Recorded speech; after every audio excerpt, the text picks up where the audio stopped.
So, hello. I imagine there's a few new people or people who've come back since I've gone back to BG3 content. However, briefly, just want to introduce myself. I'm Samantha Bayart. I play Karlak in Baldur's Gate 3. It's probably what you best know me for. This is an unusual setup. This is a way to facilitate some interviews or play some games. It's not about getting rich off streaming. As you may have noticed, Discord can get a little bit parasocial, and I'm not here for that. So there is no Discord. There is. I discourage you from subscribing. You may if you want to. It's very gratefully received.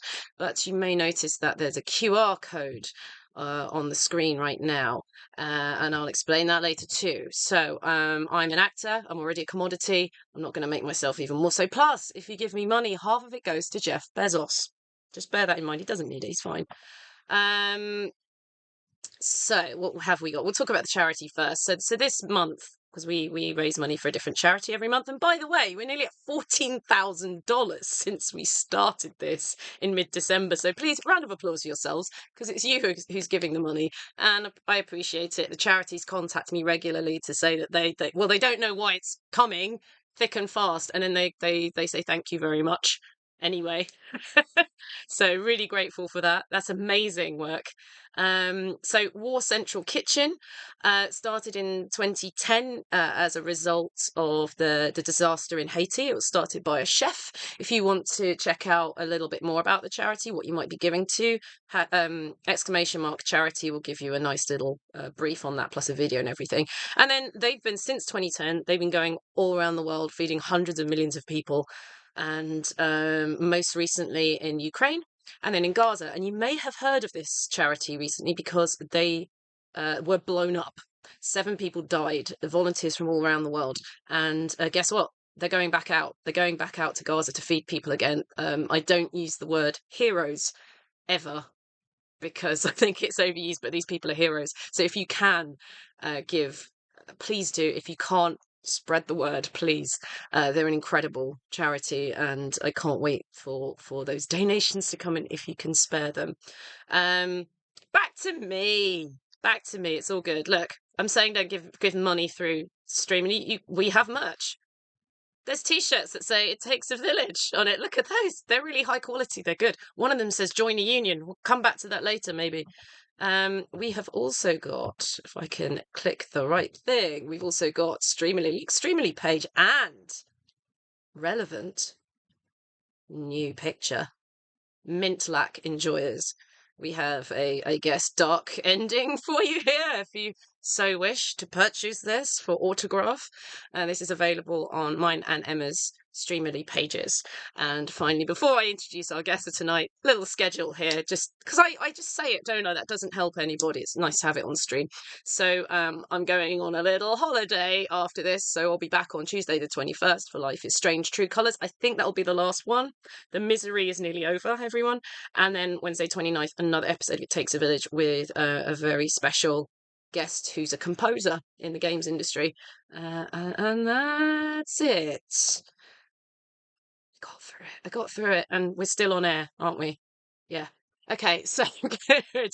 I would love to introduce our new guest. And as we go into the interview, if you do sub or donate to charity, you won't see an on-screen notification, and we won't really be able to have a natural conversation if we're getting constantly distracted. But you should see your name on break and ending screens for this stream. And our mods will be taking your questions over the break, so please have a think about what you'd like to ask during our initial conversation, and probably get to you, to be quite honest. Right. We shall begin. I'm going to switch screens. Emma, you stayed! Hooray! I am here. Can we all hear Emma? Chat. I hope you we hear Emma? can. Can you see and hear Emma? Mommy Minthara. Oh, Christ, Yes, it's I am beginning. here. Mods, get on it. Okay, as long as we can hear you, I'll start with the intro there. Emma Gregory graduated from LAMDA in 1990, winning the BBC Radio Carlton Hobbs Award, and joined the BBC Radio Drama Company, working in drama, comedy, light entertainment, live shows, and educational programmes. She has extensive credits with the BBC and independent companies such as Peer Productions, River Run, and the Wireless Theatre Company. Her TV credits include the popular Creeped Out, Emmerdale, Hollyoaks, Nicholas Nickleby, and Jimmy McGovern's Justice.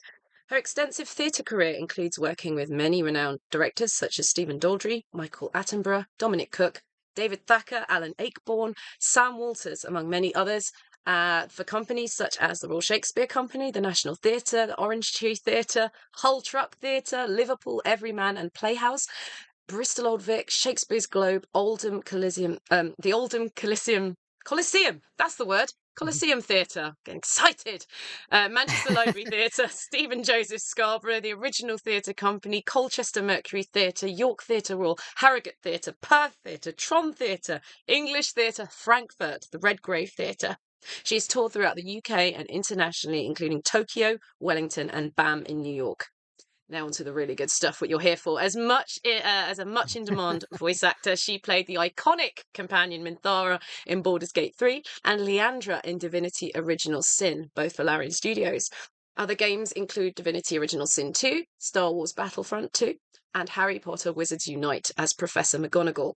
She can be heard extensively throughout the Warhammer 40k and Age of Sigmar worlds, including the Mighty Sisters of Battle, Lavinia in the Angels of Death animation series, Celestine the Living Saint, Yndrasta? Lindrasta, the Yep. Celestial Spear. Thank you. St. Catherine, Neferata, Jane Zar. I'm just going to go through them as if I know. General Genitsula. She is a 5-star Audible reader and Audi nominee with an extensive list of audiobook titles across a wide range of genres. She's been busy, in short. Welcome, welcome to It Takes a Village, Emma Gregory. Thank you very much. I'm really gosh, that went on a bit, didn't it? Who wrote Thank you so this? much. I'm really happy to be here. Thank you. Hello, everybody. Lovely to see you, hear you, be with you. Chat's going wild. I love it. How are you tonight? I'm really good, actually. I'm feeling really good. I'm doing some regular swimming, and it's making me get back in touch with my breath. I'm about to record some quite big audiobooks, and that are quite old classics, so they need some big breath. And I find that swimming is a really good way of just getting rather than just doing a vocal warm up, but just doing exercise and Mm. a bit of yoga, a bit of swimming is really good way to get you back into some big breath. Yeah.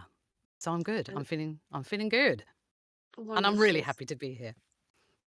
We're How are happy you to have doing? you. There's lots of hype. I'm great. I'm great. I'm enjoying the fact there's sunlight after 8 I p.m. in the know. UK.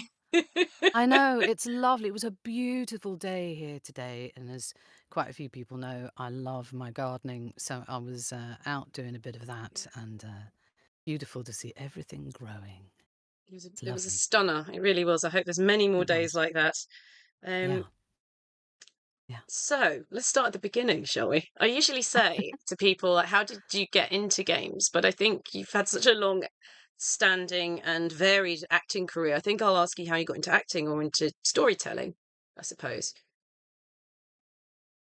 Um, Through my dad, really. My dad is an actor, and I grew up in North Wales, and he belonged to a theatre company then, an amateur theatre company.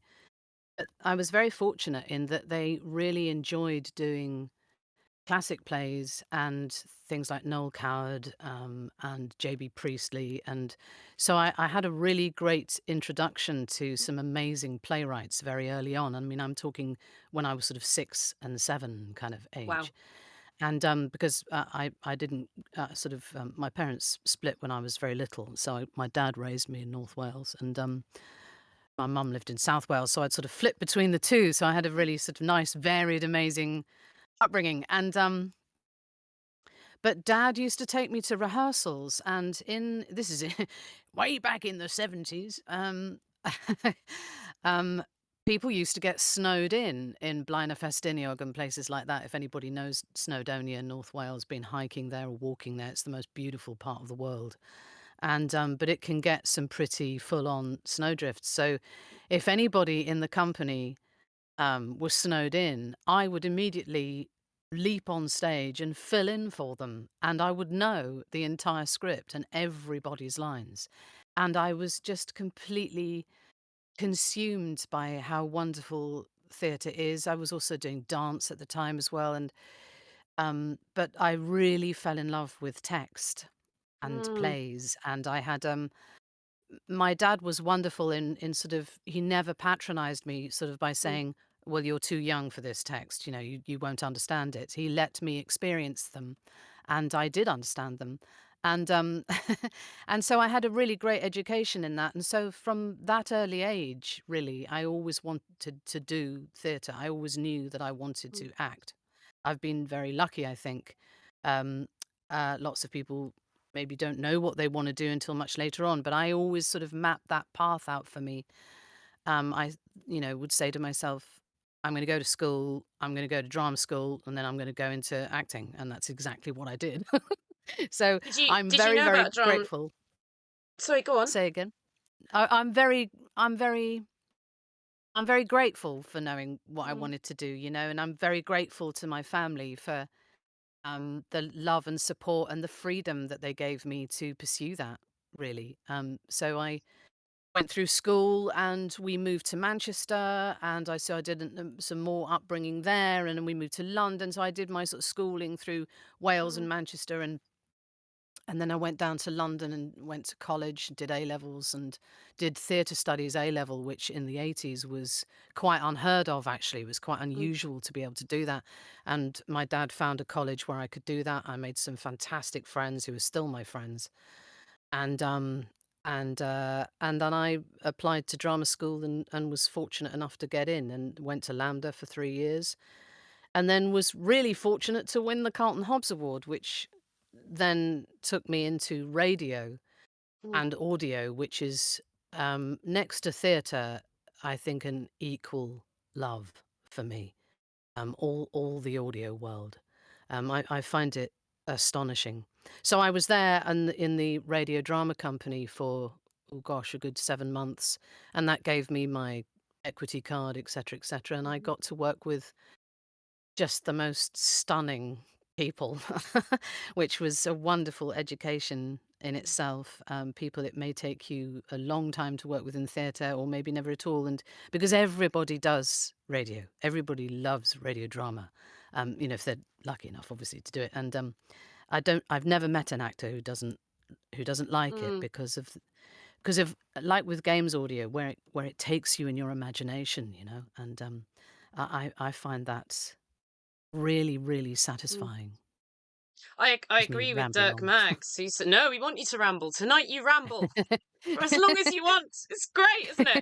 I agree with Dirk Maggs, who, if you don't know, is a great audio director, especially Yeah. of sci-fi and Yeah. fantasy adaptations. Yes. That's his speciality. But he says Yes. audio is the most visual art form, That's right. and it That's right. is. It is. If you haven't It listened is. to audio chat, you must. It really is because, I can what I love about audio and radio drama in particular, and also this has an enormous knock-on effect with games audio, obviously, because we're standing in a studio with nobody else, having to m- think of it all and see it all in our heads. There's a great adage in radio that if you as the actor see it, then the listener will see it. And audio has the most extraordinary freedom, radio drama, Mm, because it is the most visual. Dirk is right, because um, the the audience's mind is a blank canvas upon which I can take you to any space, time, realm, dominion, dimension, anywhere, with any kind of character. And all I need is a script, some actors, and a microphone. mm, And, perhaps a bit of visual, special effects or something like that, if you want to throw that in. And it is really visual, because if anybody's ever had that experience of sitting in bed reading a really great book, like maybe a horror story or thriller or something that you just can't put down, and you've got to put it down because you've got work the next day, and you think, oh, I've got to, I need to go to sleep, got to get up for work. So you turn the light off and you snuggle down, but your brain is going 10 to the dozen and you can't switch it off. And actually, you're getting a bit kind of spooked, so you have to kind of sit up and turn the light back on and maybe go and make a cup of tea, because your imagination has taken you somewhere else because of the visuals that you've given yourself through reading the words. mm, And that's the same as radio drama. Mm. You're hearing, you're sensing and feeling and living and breathing the words in a different way than having what it looks like spoon-fed to you in a way, which is what Mm. the visual side of art does. And that's not to criticize that, of course. I love it. Um, Theatre is the big daddy, of it all. But um, I just think that radio makes you experience things in a different way, and I find that really soul enriching and juicy. I think Yeah. that's good. That's And I fair. found that on BG3 actually. I found that on Yeah. BG3. Um, I love language. I'm like you. I'm a big language fan, and I just thought that what the writers were able to do on Baldur's Gate 3 was just brilliant because they really painted the characters. Every character has their way of speaking, and I loved getting inside that because, like, as you know, we were standing in a studio in a mocap suit, with nothing in front of us except the lines, and our director talking to Giving your us, soul and to a maybe, screen, just giving your yeah, soul to an Excel spreadsheet, going, I hope this yeah, yeah, comes yeah, across. literally, literally, and a screen, and all the technical side of stuff at the wonderful pit stop, and so you've got to see it in your head. You've got to, and we had great directors at pit stop. I mean, they were phenomenal at, what an incredible world to hold in your head. Never mind us actors trying to do it for 4 years, Mm, etc. They and so they would take you to where you need to be, and you're flitting around. It's not in chronological order. You're flitting around from scene to scene, but you've got to see it in your head. And so I found yeah, radio really, really helpful for that. And also yeah. there's this belief, it's not a belief, but I think people can get the wrong idea about radio acting and voice acting sometimes, in that they think it's something that happens from the neck up. And of course, Mm. with good voice actors and good actors generally, it isn't. Acting is acting, and it's all consuming. And in It's fact, actually very actual fact, revealing, isn't it? Because it's you've very got nothing revealing. but your voice. You've got No, nothing. and in actual fact, I would say, like Dirk and I say, it's more visual, and you say it's more visual. It's actually more physical as well, because you don't have a camera on you or being on stage where you can literally just raise an eyebrow and that gives the whole line a different meaning. Mm, You've got to do it all through your voice. mm, And obviously, in BG3, we had mocap. They're looking at our visuals as well. Obviously, they're getting inspiration mm, from that, in terms of how they make our characters move. But it's all got to come through the voice. And therefore, you've got to live it and breathe it, from your toes up, with your entire body. And you have to do that in radio drama. Um, you don't have mocap and stuff like that in radio drama. You've literally just got the voice. mm, So it's yeah, I found for BG3, the radio side of things and the mm. theatre side of things were absolutely invaluable for me. Yeah.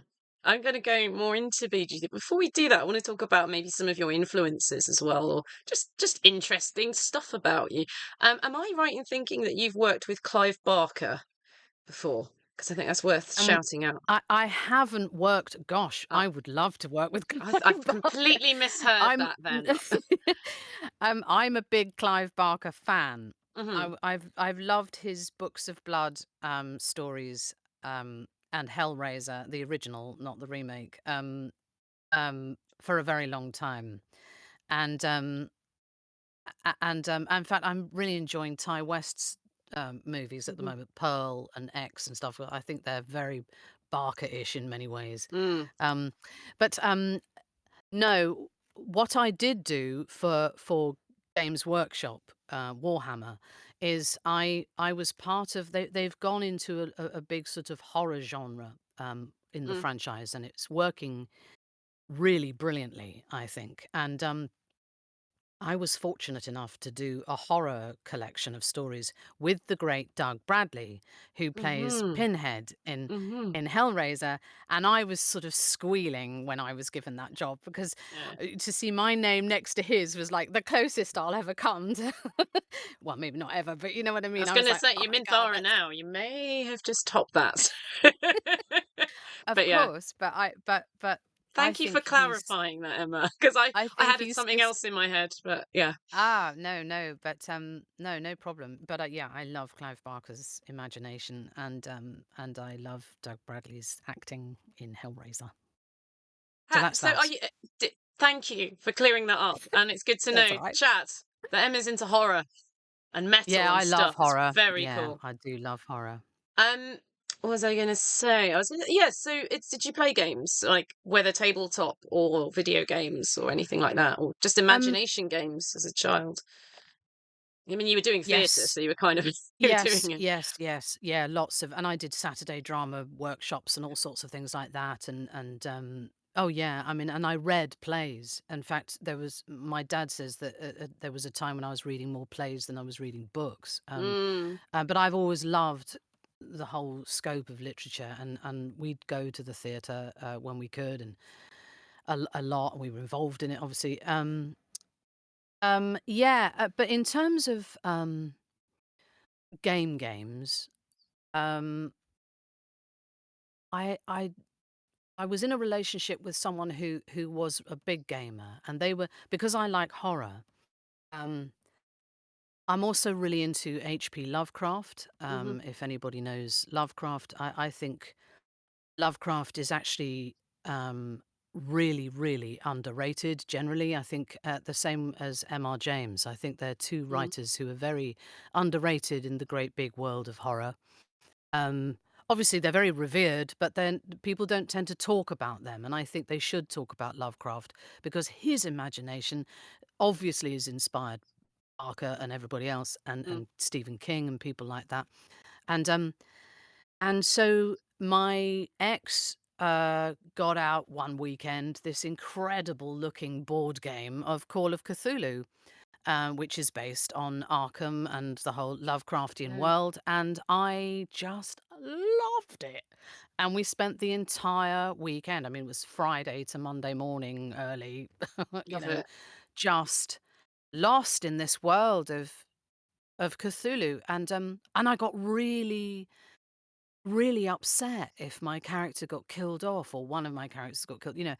I'd take it really personally.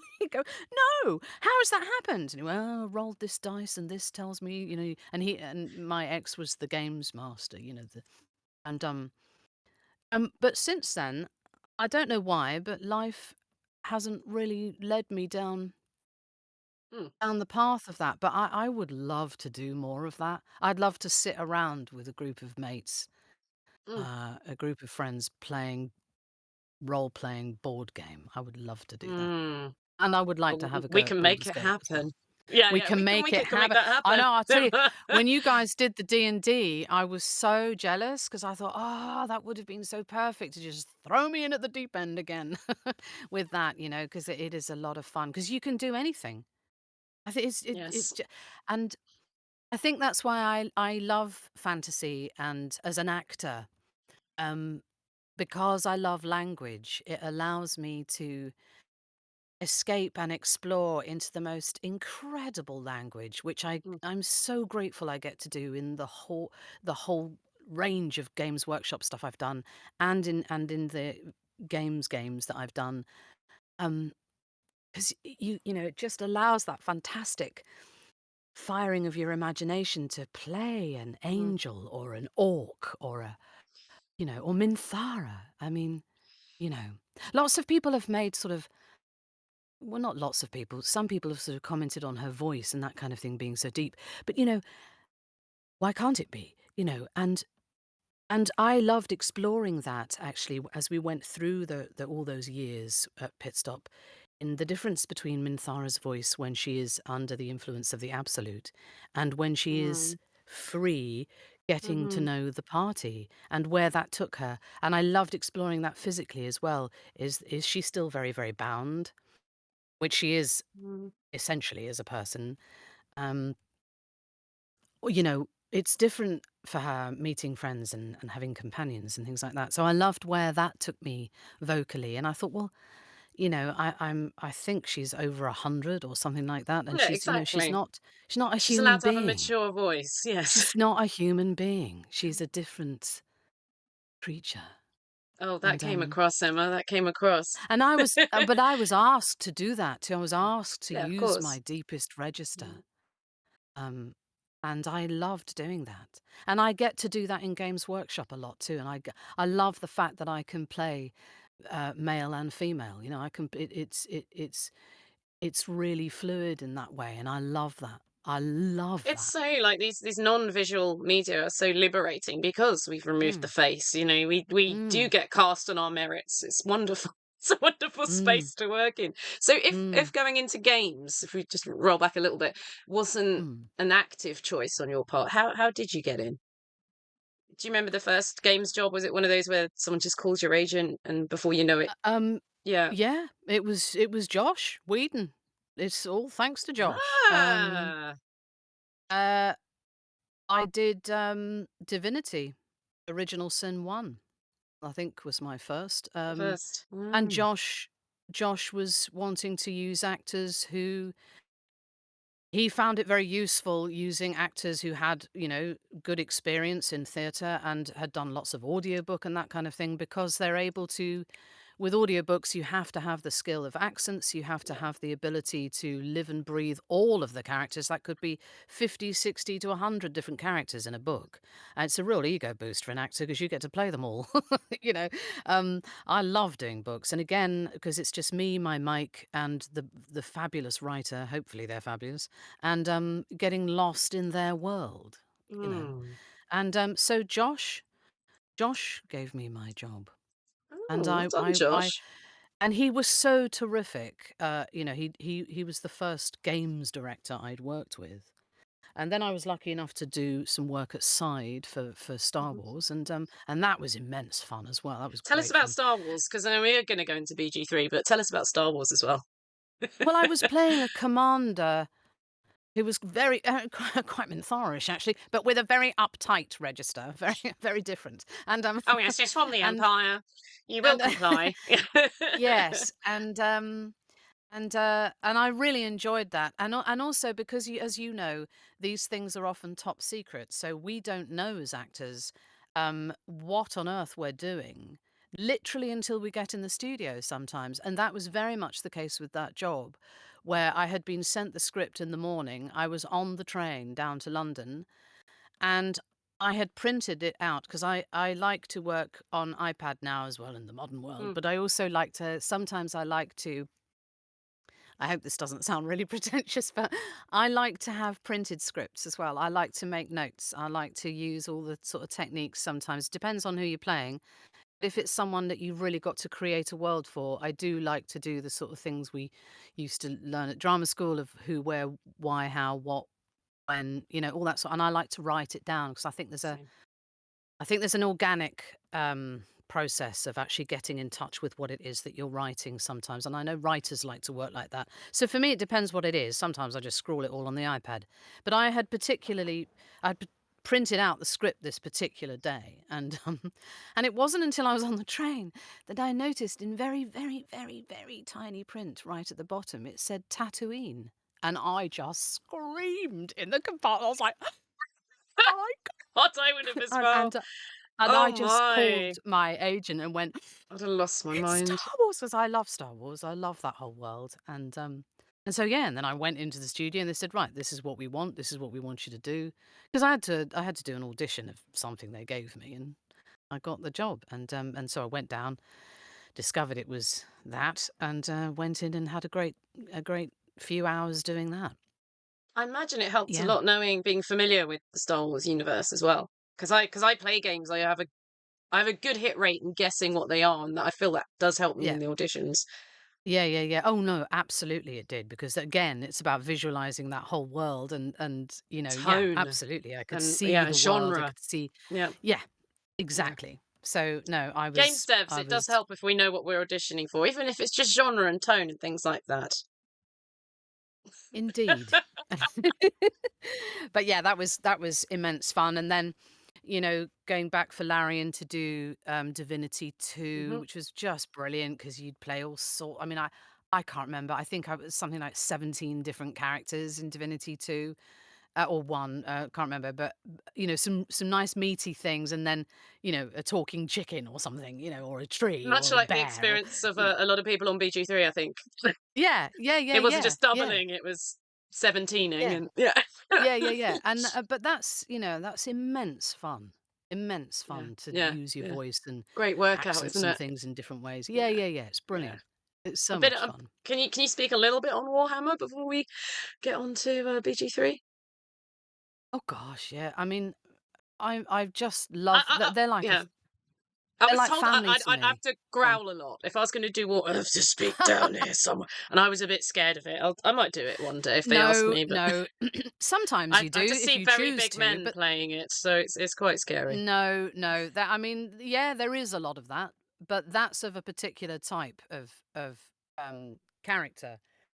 But I find that the writers at Games Workshop are fantastic, writing for women as well as men. I find the characters they give women to play are really level, got so many levels and layers to them, and are Mm, really in depth and mm, really rich to play.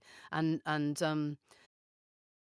again, I love the challenge that sort of work. If you're working for someone, a writer like Gav Thorpe, for example, who's incredibly intricate detail. I mean, or James Swallow, or any of the great writers there, their knowledge of that world is phenomenal, mm, and you've got to get inside it and live it and breathe it. And again, it's about really playing with your imagination. You've got yeah, to see it. But I love the freedom they give you. Such freedom there to really push your voice, really work it yeah, out. I mean, yeah. and that's exciting. It's immense fun. I've done Good. so many audio dramas for them, animation for them, books for them, and to play a living saint, is it's phenomenal.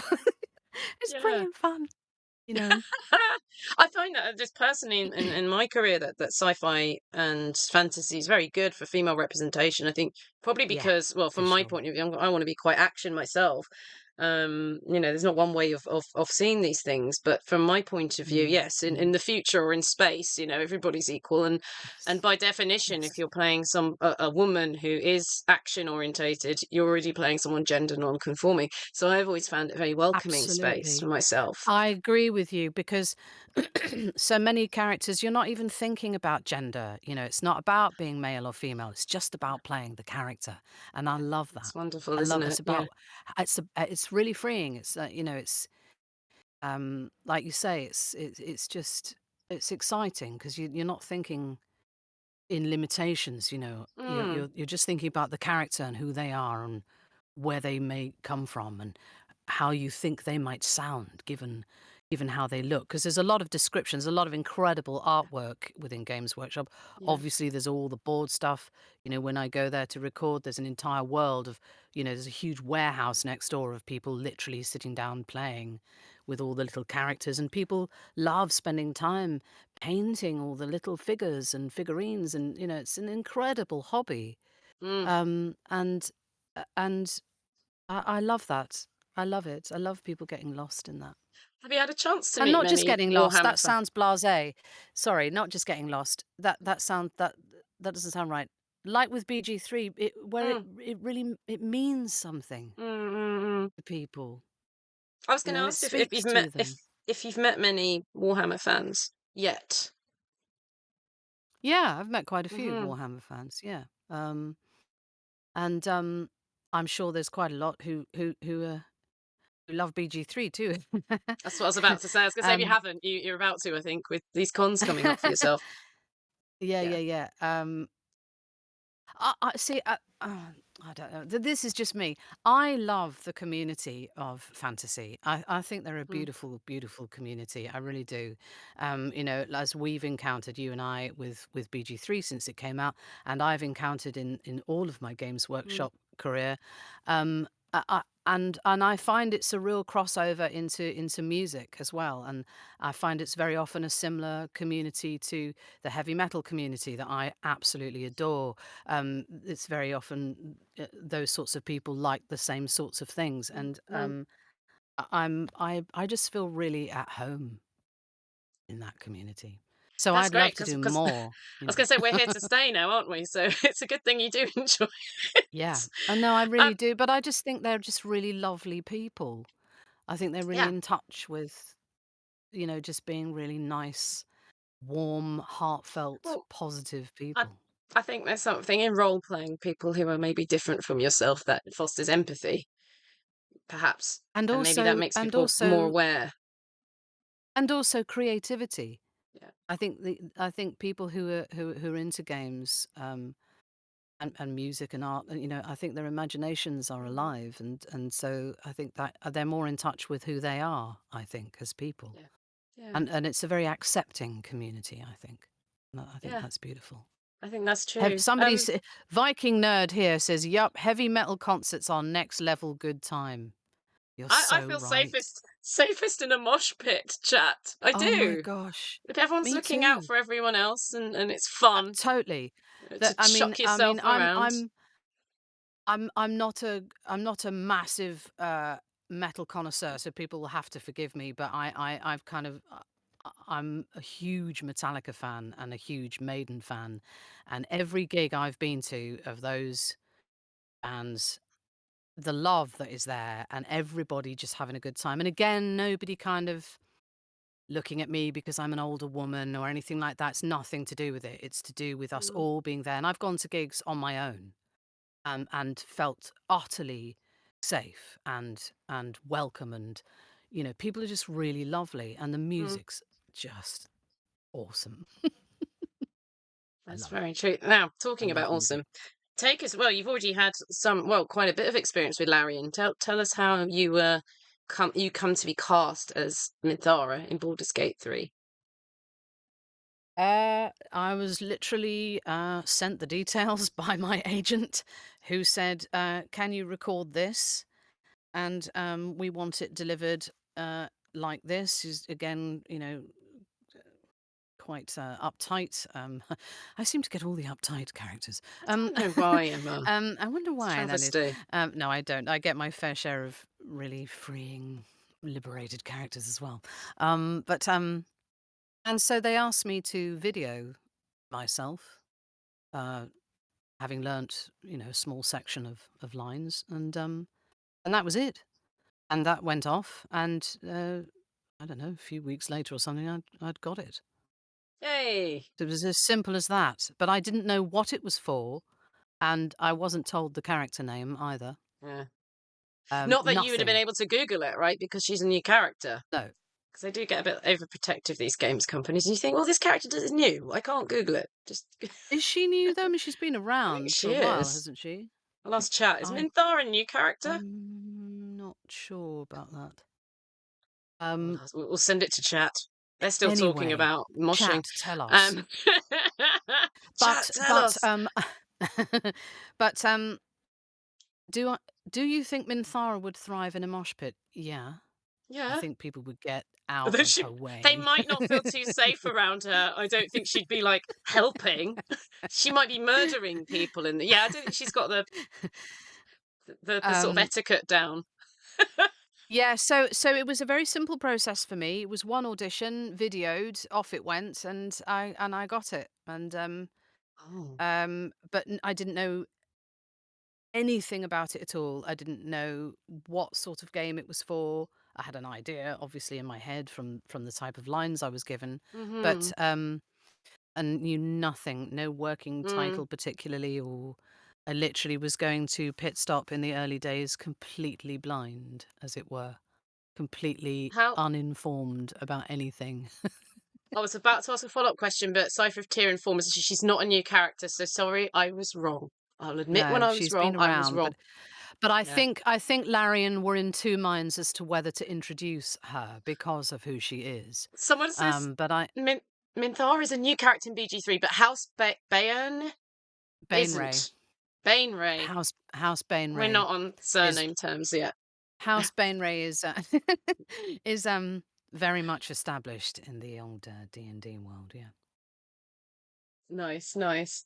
Um, yeah, so But at what yeah, point did they you realise, was there a point where you realised what this actually was? Or did you see the poster on the wall that we were all walking past every day? No, I asked. I kind of had enough of going and Yeah, doing yeah, yeah. sessions where I knew absolutely, Actually, nothing. And so I just asked at pit stop and said, "Look, I think this is about a year and a half into it, something, you've got the at patience least." of a saint. Um, well, do you know, Sam? I'm one of these people who sort of just does as they're told, really. And I don't know why. I mean, Pit Well, Stop were that's why you great, weren't work. they? Pit that's why I work, everybody.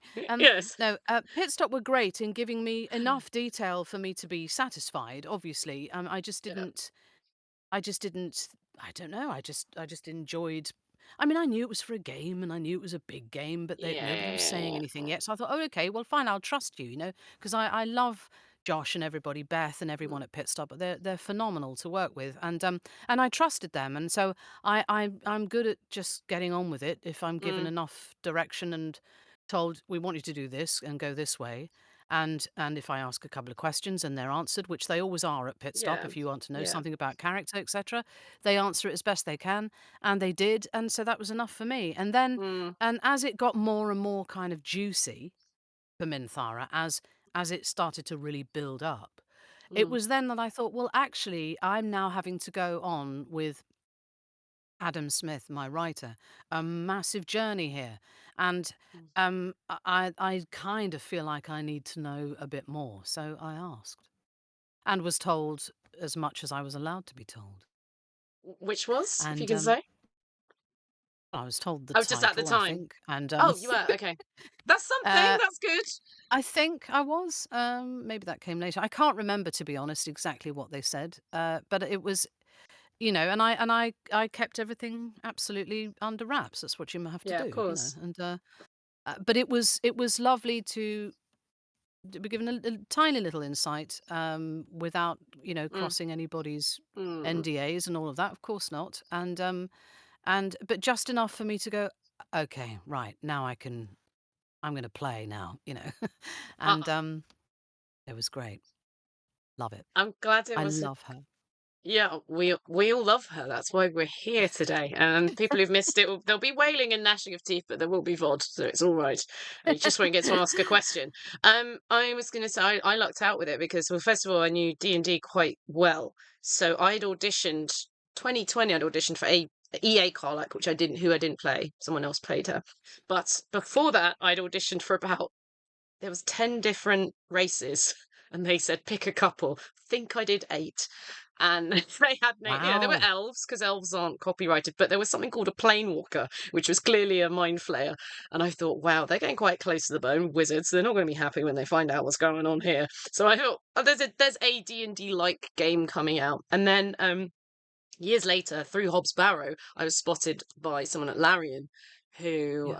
I slid into their DMs like a slidey thing because I thought I'm the only actor in Britain who's not in this game, I think, and got seen. So I knew when I was cast, I knew what I was in because the guy from Larian did the Yeah, phone yeah, call yeah. and asked if I could have an audition. And I think it was Josh's Yeah. decision as to who I auditioned for. So we've got Yeah, Josh again yeah. and Kirsty Gilmore, who wanted me for Yes. Carlac years ago. So it's weird how it came Yes. around. That doesn't often happen Yes. for me. But I knew No. what it was. So I went in on day one. I went, oh, what's the name of the game? And they went, oh, we can't tell you. And I went, do you know what? It really Mm. seems like a kind of Dungeons and Dragons kind of thing. And then I just toyed with them for the next month or so. And then Mm. I went, I know it's Baldur's Mm. Gate 3. The poster's over there. Right. Right. Are you Yeah, yeah, sure yeah. it's not? Yeah. Are you sure it's not a Dungeons and Dragons game? Because it really seems like one. So yeah, Yeah, I yeah, like to yeah, toy with them. yeah. I like to toy And with them. I felt very comfortable with it because obviously I was in all of that realm anyway with Mm, Warhammer. So mm, mm. you know, it was all very familiar territory to me. But Minthara wasn't, obviously. Oh, somebody here says, question for Emma, does she speak Welsh? And dipyn bach, dwi'n siarad Gymraeg and dipyn bach, which means a little bit. I speak Welsh a little bit. So But I'm beautiful. really, really rusty. I don't know enough vocabulary. I used to speak Welsh quite a bit at school and then English at home because none of my family spoke English, Welsh. But yeah, Welsh at school and then English at Ah, home. But I remember a bit more when I go back to Wales. you've Uh, made foreign objecticus very happy. Hello from Wales. Does Hello, Emma sut speak? wyt ti?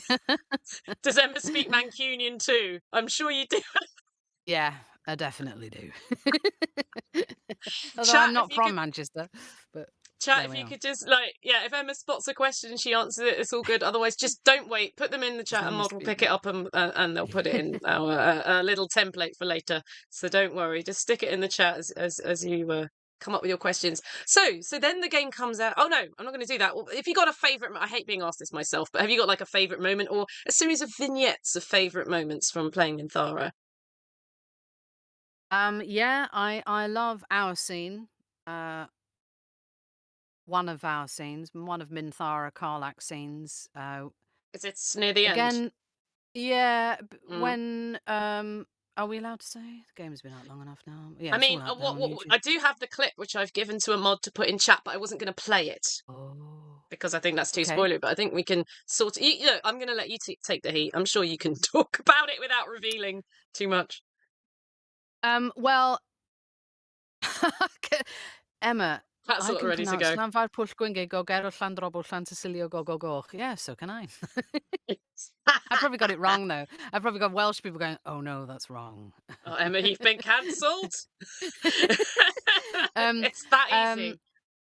um, well, there is a scene that Minthara and Karlak have when Minthara thinks Karlak's dying, and she gets very upset.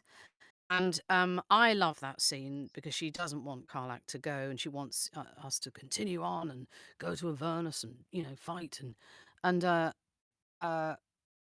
I love that bit because I've said this before, and people probably know, but you've asked me, so I'm telling you. Um, because it allowed me to take Minthara to a place that I don't think anybody, and certainly when the game first came out, people go, "She's evil, she's this, that, and the other. Yeah, You've got to do horrible things in order to play her." Everybody in BG3 does horrible things. Every single character, yeah, virtually. yeah. So, you know, there are reasons, if you were brainwashed and you didn't know and you hated the fact that you were when Mm, you found out, you'd probably do horrible things too. But it allowed me, and Adam, my fabulous, beautiful writer, allowed me to really go on a journey with her, to take her to a place where I don't ever think anyone would have thought Minthara would actually mm, cry and be so brokenhearted. And mm, it's not that she hasn't had a relation. I wouldn't say she's had a relationship, but a romance or partnership before. She's had partners before, but I don't think she's ever really felt as much as she yeah, feels, that the companions make her feel and that she learns from mm, them. And I love the relationship that I've been given with Gail as well, for example. mm. Start off with her being very sort of, dismissive Oh of the wow, she wizard. sasses him like nothing else. Yeah, yeah. I've But seen then that. But there are wonderful moments when, like there's this wonderful bit that I saw on YouTube actually where they're walking down a hillside and there's a sort of wonderful long shot of them, sort of an aerial long shot, and they're walking down a mountainside and she's sort of chatting away to him going, are you one of three children? You have the look of a third child Third, about you. Whatever the because the line is, third I got the gets rhyme wrong. killed, right? It was the first is allowed to live, the second is kind of Yes, whatever, and in then Mensa they kill the Baranzan, third. that's right. In now, Yeah. yeah. But beyond two, we just can't be bothered with them. It's too It's one of much. my favourite Um, lines of yours. and Gail, and I love it because she teases Gail mercilessly, and he always walks into the joke. Just absolutely into the trap, as it were. So I love that relationship. Yeah, yeah. I love Fabulous. I love the circus bit, the carnival bit and Yeah. clown and I love her monologue that she has. I think it's actually after I will never tire of sitting on dead men's thrones, where she talks about It's Ketherick, Orin. isn't it? Yeah, It's yeah, after but Ketherick, yeah. yeah, it's after we've got rid of Ketherick. Thank heavens. Yes, yeah, that's why you're sitting Um on his throne, yes. I'm sitting on his throne, but there's a really great monologue she has about I might have got the timing slightly wrong with this, actually. It might not be after that bit. But anyway, she has this monologue about being grateful to the player for the player having saved her, really, and Mm, shown her herself again, and um, and describes the absolute, forgive the pun, um, betrayal that she feels, the mm, depth of betrayal she feels by Orin. It's so mm, unbelievably full of shame for her, the fact mm, that this has mm. happened, I think. Even though she pursued it, the two envoys or whatever came to Menza Baranzan, talking about the cult of the Absolute. She's intrigued enough. I mean, she kills them, but she's intrigued enough to go and find out what this thing is. And when she gets to Moonrise, all her uh, entourage are killed, and she is brainwashed by Orin, and so she's lured into a trap, and Mm, I mm, mm. think the Yes, dismay that she feels, really. I And so think any. I love that monologue because I'm allowed to play with the Mm, vulnerability and yeah, allowed to change my voice and go to those vulnerable places yeah. vocally, not just have to be sort of uptight and kind of forthright all the Yeah, time, yeah, yeah, yeah. because I it's was going so to say that it's rich. sort of opposite for my character because she was always about putting a bow on everything and making sure no one realizes how miserable she actually really is.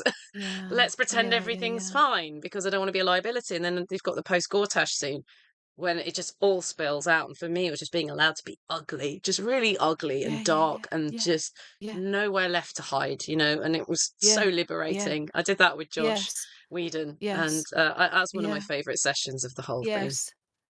And there were Um, lovely moments as well. I think there's one moment towards the end when mm, other people are celebrating and they're around the campfire kind of thing, and she's not. She's sort of, you know, really awkward, out and on the edge of it all. And I understood that a lot. I'm not very good at parties, and I'm often sort of, unless I'm with people I really know really but you well. really like. Yeah, That's and what I'm I've really comfortable realised. with, but I Yeah, am literally in the kitchen at parties. yeah. Mm. I like to talk to people, Yeah, so yeah, I'm yeah, not very yeah. I good have at. a good old one or two very serious conversations in corners at parties, and that's me done. Yeah, yeah, and unless it depends who I'm with. It really does. If I'm with some really great sort of girlfriends and we want to go out dancing, and I know Yeah, that we're doing that, and I've sort of mentally prepared myself for that, or we're going to, we're going to a really great ravey gig or something, brilliant. Then I'm dancing all night, but yeah, otherwise, I'm yeah. very much like Minthara. I found there was a I'm very lot much of like me in her. Minthara. Well, I was going to say on that bombshell, we need to go for a break because Jeff Bezos will make us all watch commercial ads otherwise. So we're not going to do that. We're not going to do that here on It Takes a Okay. Village. What I'll do is we'll come back in what 5-10 minutes, Emma. I'll check in with you, see when you're Okay. ready. Yeah. No less than 5 minutes though, chat. And then I'll finish off my questions and then we'll turn it over to you. So please keep those questions coming in. We will see you Thank you. very shortly. Hello, we're back. Just a quick note to say, yes, I have noticed that the donations aren't showing up on screen. Of course, It Takes a Village. It never works, but it works when I test it. So I'm just going to give shout outs to everybody that gave something. We've got so not. I'm sorry. You've got a really interesting name with lots of dashes in it. Sorry if I've butchered that. $100. Thank you very much. Tracy Wiles was in chat and gave very generously. Added Cipher of Tyr. Fez Hylia. You're a regular, as is Viking Nerd. You're fabulous. You give very regularly. You don't have to, but I'm just pointing it out. I do notice. Ashmac86, thank you very much. Sisternator, another regular, thank you. And just Jesse BP did. Viking Nerd said, really appreciate this village you've built. Thanks, Sam and Mods. Sisternator says, contributing for these excellent beans, figuratively and literally. And just Jesse BP says, no one should ever know what hunger is like. This campaign is called Food is a Universal Human Right. It's for the World's Central Kitchen. They've been going since 2010. If you weren't here at the start when I introduced them, they have been all around the world responding to various disasters, wars, everything. And you may have heard them recently because there was an attack on their convoy in Gaza where all 7 members of the kitchen were killed, and the charity are going back in as soon as they can. So I wanted to support these absolute heroes this month And yes, thank you for setting that up, guys. That's a really strong start. So thank you so very much for that.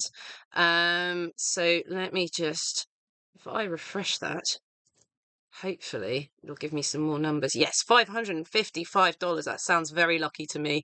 If you're watching and you're able to give, that would be very much appreciated. And if not, that's also okay. Please just spread the word. Before I ask Emma my next question and then we go on to Q&A, I just want to show you this because it's relevant to my next question. This is a wrestler called Athena. Yes, she's dressed as Karlach, and she retained her title at the Ring of Honor a month or two ago. She dressed as Karlach. You can just about see it on the internet. I think there's a lot of pay-per-view with Ring of Honor. But she's a massive tabletop nerd, and Karlach's her favorite, which makes sense because Karlach's basically a wrestler. So just wanted to shout out. It's a great t-shirt. Love it. Thought I'd wear it tonight. So I'm going to cut back. So Emma, it's so good. It's such a metal t-shirt as well. And I was It's like, absolutely brilliant. okay, okay. Yeah, no, she did have permission. So I was like, oh, everyone can see you. Everyone can see you, Athena. You're going to get in trouble, but she's all right. She's all good. So my next question was going to be, yeah, then the game comes out and we're still getting new engagement, like wrestlers getting into cosplaying as our characters. How's it been for you Mm. this last almost year since the game Oh came my out? gosh. Amazing, hasn't it? I mean, it's just brilliant. Again, like this, what an incredible community. And to meet people and maybe chat with people a little bit on X or Twitter. I can't stand I calling it X. It's refuse just to call it Twitter. X. I'm in denial. Um, I'm really rubbish at Instagram. I don't get it at all. I find it really confusing. So I'm not on that very much. So I apologize if people try to get hold of me or whatever. But I don't really like it very much. Um, I'm only on but Twitter, if that's any consolation whatsoever. um, uh, I've yet to try Threads. I don't know what that's like, so we'll see. But at the Comic Con last year in London, for example, somebody turned up to see us all, I think, but they came to me anyway, and in a full suit of armor, I mean, real armor. They had the whole, top bit on. I mean, it's just beautiful. The dedication is just amazing, and it's really, really, flattering and humbling, and I love it. I love it. Well, So yeah, you'll it's be been a doing more cons. I expect you to meet different variations on Minthara cosplays. yes. Someone will be Yes, in the and I've underwear. also really enjoyed, really, really enjoyed the fan art. People taking bits of the characters, Mm, all of us, not just Minthara, but particularly with Minthara, I've enjoyed seeing people exploring her softer side, maybe putting her in a beautiful ball gown, or yeah, just beautiful different ways of exploring her, mm, exploring the characters, coming out a lot in the fan art, which mm. I'm really, really enjoying. Yeah, really good. I'm just going to ask a quick sort of self-care kind of question, I suppose. Because this is all about friendship and collaboration and community and all that sort of thing. So I just wondered Mm. if you could think of a time when someone advocated for you and who's in your village. What do you mean by advocated? Well, maybe, Sort of try to supported, you mean? s- in a very active kind of way. So I've had people behind the scenes, who put my name forward for things just relentlessly, like Kirsty Gilmore, and people who've got me jobs Y without even me knowing. yeah, yeah, It's yeah, about yeah, support, I suppose. You can interpret yeah, that as broadly as you like. yeah, yeah, no, I've had quite a few directors do that. One fantastic radio director, but I think she may have retired now. I'm not sure about that. Apologies, Jane, if you haven't. Jane Morgan on for Radio Oh, 4 when she used oh to work at my! BBC. I worked with her when I trained. You know That's a name. Jane? Yeah, Really? Wow. Well, that's going back.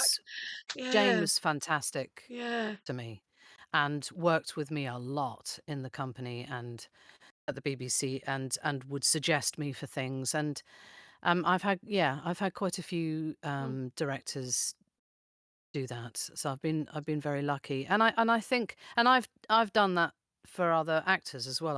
If I've been in an yeah. audition And I've thought actually that, and I've had a good enough relationship in the audition with the, maybe I knew the casting director or the director, and I've sort of felt free enough to suggest someone. I've done that. I think that's what we should be doing, Mm, particularly in the acting yes. community, in the arts generally, actually, is I mean, is I see it a lot in supporting games. each I other. see it a lot in games with Yeah, actors yeah, getting yeah, themselves out of the yeah, running and saying this person be yeah, better suited for it, and I don't see it anywhere yeah, else. So it's kind of yeah, something yeah. personally that I've seen is exclusive to games, Yeah, I yeah. Well, think. I feel a lot of love and support from Josh and Beth actually Yeah, at Pit Stop. I've had the good fortune and honor to work with Beth as an actor yeah. and as a director. She's directed me and we've acted together in a show, and she's a phenomenal actress, as well as a Mm, phenomenal director. And so mm, I feel very supported by Josh and Beth. mm, Um, I mean, Josh has looked out for me in all the games I've done except for Star yeah, Wars, so and Harry yeah, Potter. yeah. So, I'm grateful to him. So, yeah, I think we Fabulous. all need to be supporting each other. Yes. It's So important. before we move on to the wonderful questions that Chet have asked, my final question to you is there anything you've always wanted to be asked about? Is A there anything question I've that wanted you to be never get asked asked. about? Yeah, no one ever asks you about this thing. You've been dying to tell people. If you don't have an answer, just think about it. And if it pops into your head, because I've had people like they'll come out with all sorts. So I just trust me, let that percolate.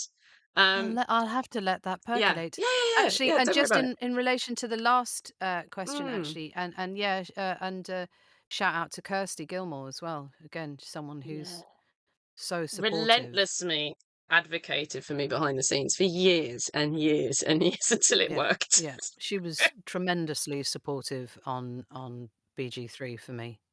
Really fantastic. Yeah. So I'm very grateful. Is there anything coming up Gosh, for you that you're allowed to talk about right now?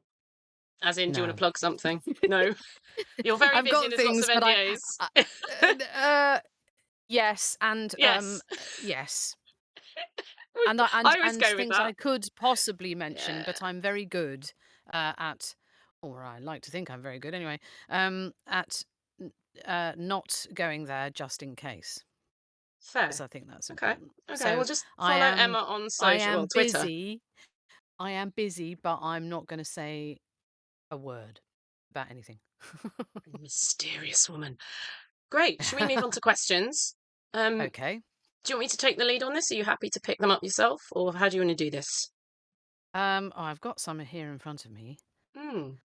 Should I be reading out people's names or, If you want um to read them, yes, that'd be great. Otherwise, if you as I said, I'm happy to, or we could take turns. Well, so there's one from Viking Nerd 793 who says, Emma, the origin scene with Minthara crying over Karlak is epic. Why do you think Minthara seems so affectionate for Karlak, whether you romance her or not? I think because she's just the most incredible, badass, kick-ass character, isn't she? And yeah, she's just incredibly strong, and I think Minthara likes that. Minthara admires her. There's no what you see is what you get. Karlak's very truthful and honest, I think, and very sort of straight down the line. And I think Minthara likes that. If that Yeah, kind of answers it. What do you think, Sam? I think that's fair. In turn, that the characters that Karlak most respects is the other fighting women, mainly Lae'zel Yes, and Minthara. yes, Actually, if I yes. remember rightly, there's a mutual Yes, Minthara respect. admires Lae'zel too. But I think Yeah. I also think Minthara would like to team up with Karlak because Karlak can kind of, you know, cleave an easy path through your enemies. Karlak's not going to be too, yeah, And morally concerned about some of her decisions either. She yeah, can kind of and go either way on I these things. just think they're on the same wavelength, really. Yeah, yeah. So I hope that answers the question. What's my favorite Metallica song?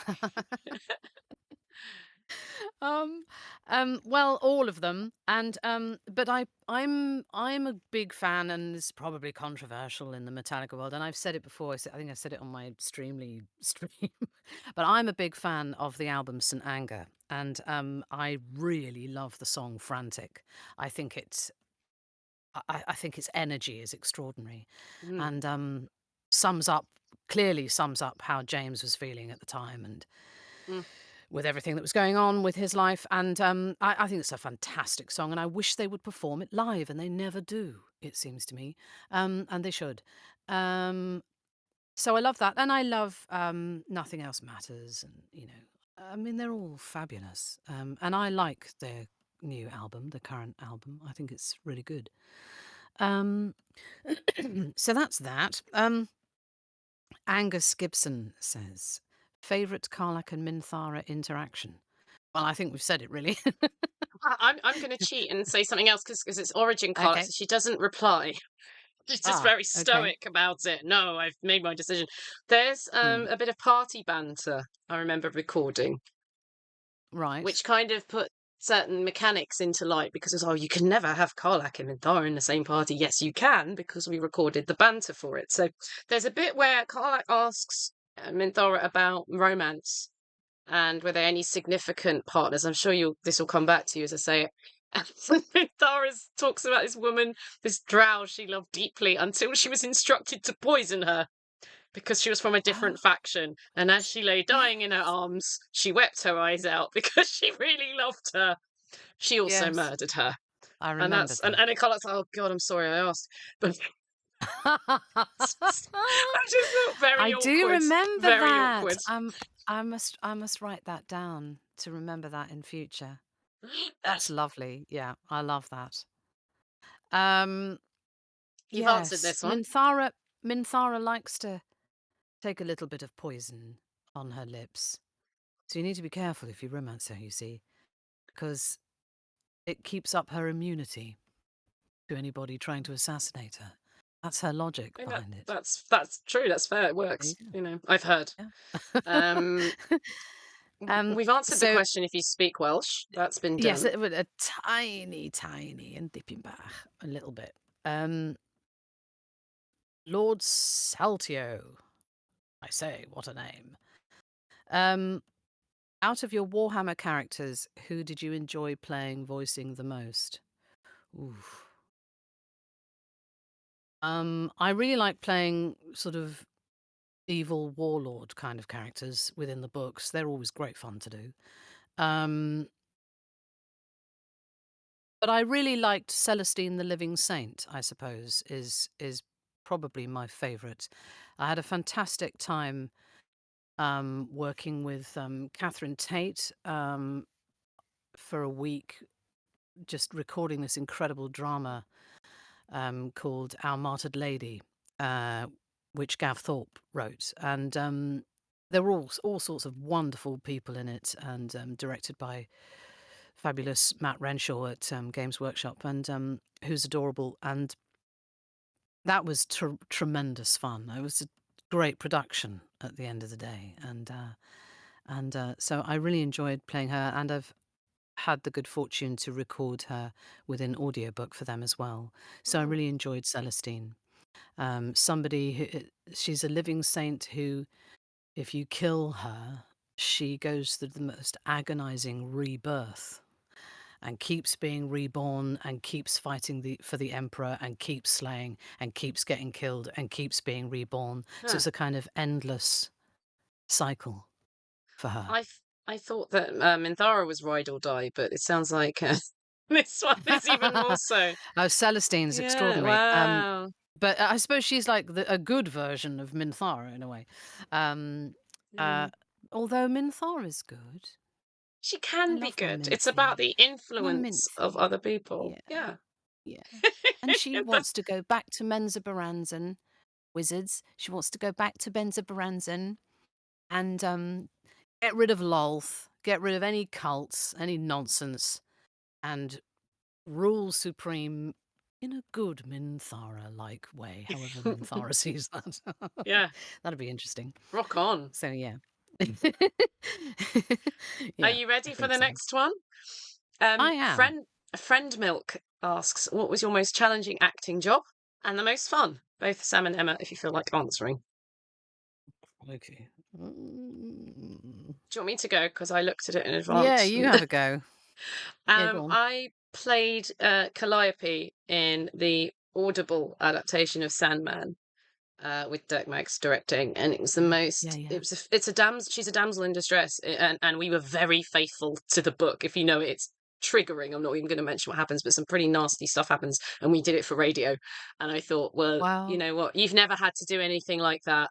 It was a scene of Yeah. assault, put it that way, and Yeah, yeah, yeah, it yeah, was a yeah. novelty for me because I don't do those roles. I actually turned down the more Yeah. traditional heteronormative roles, but because it's Dirk and I've known him for decades, it was Mm, absolutely fine. I was in mm, very good hands. But I'd mm. say that was the most challenging one because you've got, as you know, Emma, but this is for the audience. You've got, the other actors are in the room, then you've got a whole room of engineers as well, and someone else could be Yes, yes, knocking around yes. outside, and there you Yes. go. Just kind of got to do Yeah. it. But I knew the books well. I knew it was coming up. And Yeah. as I said, I was very well looked after. So it was all fine. And the Yeah, most yeah. fun's Carlac. Easy answer. Your turn, Emma. Well, I think, challenging in a good way, excuse me, is the Shakespeare I've done. Mm, But it's also it's also the most fun, and for me, very often the most rewarding, simply because the language is so extraordinary. I mean, I think you just he's just astonishing, Shakespeare, to be mm, able to write human beings in that way, and it's challenging because you have to honor the mm, language and honor the breath and really live it and breathe it in your soul. So I would say, yeah, I would say that. I mean, people have this sort of image of Shakespeare as being difficult, in terms of they feel like they might not identify with it. But actually, if you just try reading some and just simply looking at the kind of language that he's using for the different characters, for actors, he kind of does half the character work for you because of the type of language he's giving you. And then yeah. you've got to honor that language by being really in it. And that's the big challenge, I mean, by getting your breath right, etc. Yeah. that's the You great were thing. going to say? There's no subtext. It's all on the page. If you just Yeah, honor yeah, that, if yeah. you understand everything you're saying, you're going to be great. I would say, Yeah, because yeah. I had a very difficult relationship with. I did a degree in literature in the end, but it came around in the end. But my Mm. first exposure to Shakespeare was sitting in a classroom being told it was good for me, which wasn't the Yeah, best way to yeah, get it. yeah, It was yeah. very That's dry. it's I would say the best way is to see it performed.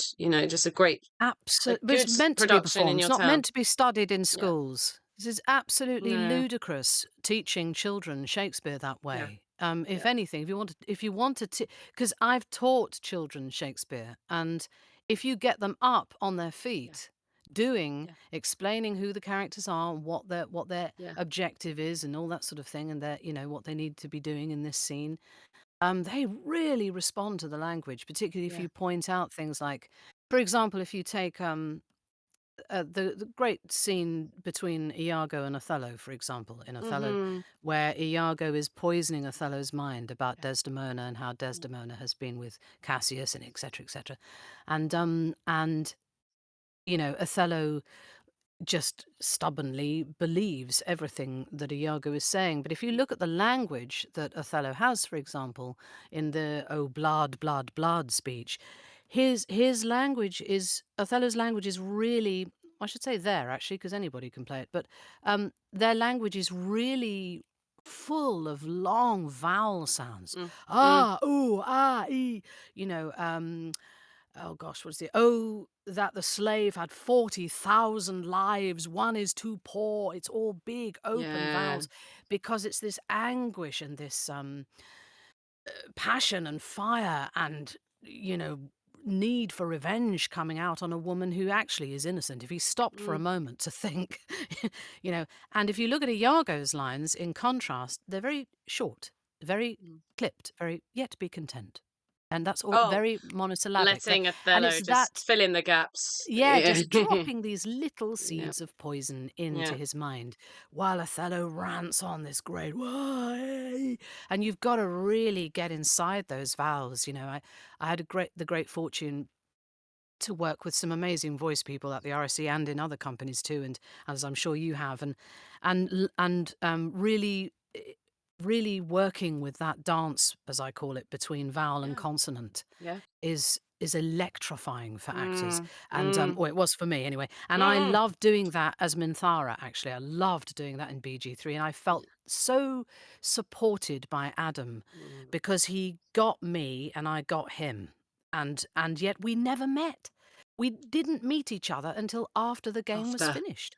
yeah, And same that with was me and extraordinary, Sarah. and we just flew into each other's arms in this enormous hug, wow, it's you, because and that's an extraordinary. It's a bit like radio, actually, having a relationship with someone like that for years, um, Mm, mm, where he learnt from me and I learnt from him, where and he was somebody who really got my approach to Minthara and mm, how I was directed by the great Josh and everybody else, and Kirsty and Beth and everybody, and and it just worked brilliantly, and so I liked bringing that kind of almost Shakespearean element into mm, Minthara because she isn't like any other creature, and she's not mm. human, and I I so would argue that all of us needed a bit of the old Shakespeare to bring to this fantastical operatic kind of world yes, it's that we had. yes. It really needed But we that. were It needed so that lucky in the presence. pool of yes, we were so lucky in the pool of writers we had because they understood language and they understood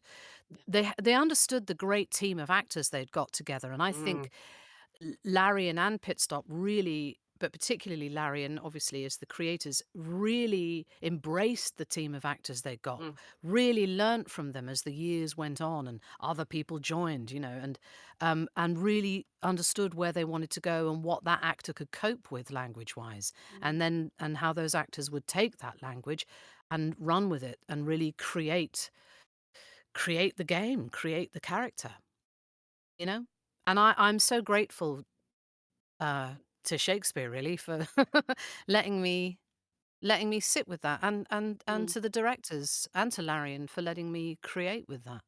mm. That's a great That's how I answer. feel. I think we've answered the Thanks. next one, which is what are some things, some moments that truly makes you feel like you're part of a village when you do the work you do? I mean, I'd say it's the team that we had in this particular job, and it's always going to be the It team. it really is, and it's being able to trust the people that you're with, and being able to trust that you can be yourself. I don't like walking into, and gosh, I'm so grateful that I haven't really had very many experiences of that in my whole Mm, entire career. I can't bear that sort of ego walking into a company and it's a little bit spiky because there's people who you definitely can feel the competition in the room.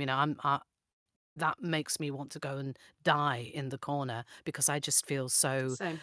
I then go through the whole paranoia of I'm not good enough, I'm not good enough, kind of thing. Yeah. And I'm sure a lot of people can recognize and understand that, and I'm sure lots of people go through that in all walks of life and jobs. Um, so when somebody just accepts who you are and all your traits and mannerisms and Mm, foibles, and maybe you don't want to say good morning that morning, or maybe you don't want to stand at the coffee counter and chat, that you're in your zone doing your mm, thing, working in your own way. That's what I like, and I've been very fortunate to work with people who really understand. It's really wonderful when you've got a director who understands that there are 20 different personalities. Some may be neurotypical, some may be neurodivergent, but that director and that company just lets you be who you want to be and mm, who you are so that you're free to create. mm. Because there's nothing worse than, do you remember that old thing you'd learn at drama school of leave your problems outside the rehearsal room door, don't bring them in? Yeah. And actually, that's really difficult if you feel like you're walking into somewhere where you go, yeah, but I don't know how to be myself here. So I've been very lucky Mm, in mm, I would say 99% of the jobs that I've done and certainly on BG3, where I felt it was really fun and joyful to go and play. And that if you were even tired that day, or if you were hungry, or if you were just feeling, it was hard to leave problems outside the door, they'd really hold you and support you, yeah. you know, They were great. I had the and best time. and go, The best time let's on it. make you a cup of tea. It's all right, love, or you've just had a really crap train journey down and, I you're mean, late, I all that found that sort of thing. once we were warmed up and calibrated with the mocap, I was off. I was escaping. I was in that world. I was Yeah, hyper focusing, which is the yeah, yeah, yeah. medical I term. was quite But lucky. I'm flying with it, and it's distracting. It's Yeah, getting me out yeah, of yeah, all that yeah, yeah, nonsense. It was absolutely yeah. wonderful. And I was quite lucky, and I always believe you should put the energy that you're feeling into what it is that you're playing, Yeah. and I See was what quite lucky with happens. someone like Minthara that I that I could if there was a But particularly sometimes you do, snappy you play the line. opposite of what would be obvious, and it's the one they use because it's Yeah. fresh. And you've Yes, yes, yes. justified it because you're a wonderful actor, obviously. But it's just there's no point Thank planning. We you. were talking about this at a panel on the weekend. You Yes. can't plan this stuff. Obviously it all No, follows no. down from divergent branches on this dialogue tree anyway. But you just flow with it and you just let it wash over you. And hopefully you're Yeah. good at. I'd say being if you're going to get into this chat, this is sight reading very useful. That's what you're going to need. Sight You really do need sight reading. Yeah. Yeah. It's, because you have to work quickly. And if you're someone who's dyslexic, though, ask for the script a Yeah. little bit beforehand. You can explain that. There's no shame in that at Yeah, I all. was gonna say there's There's no no embarrassment they in that. they There's want you everyone so wants you to many. be good. Everyone wants you to be Yeah, yeah, good, yeah. so it's all Everyone's right. there for you because yeah, and you can trust you've got the job. So they want you to do well. You don't have Yeah. to worry about how you're going to be because you got it over And there are everybody else. many You know. dyslexic actors just in my Oh, own acquaintance over there's there's so many. loads.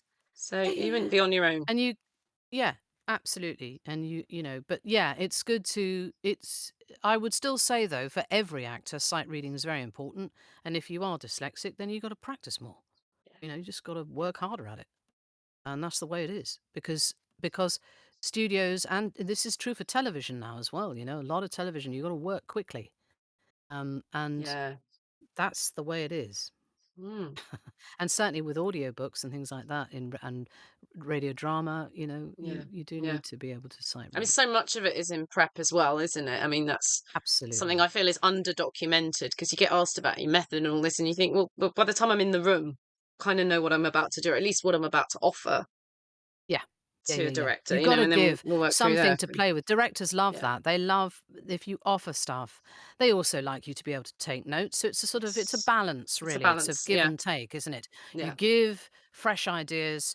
That doesn't mean that you're chiming in, kind of contradicting the director all the time. Not at all. It just means that the way you might deliver the line, or you might have a great suggestion once you've tried what Yeah. the director might Yeah. want you to do, etc., etc. So it's a balance of Yeah. offering fresh ideas and innovation, really, but also respecting that the director may have an overall vision for something and that they might want you to move down a certain path with something, and you need to do that too. So it's listening, actually.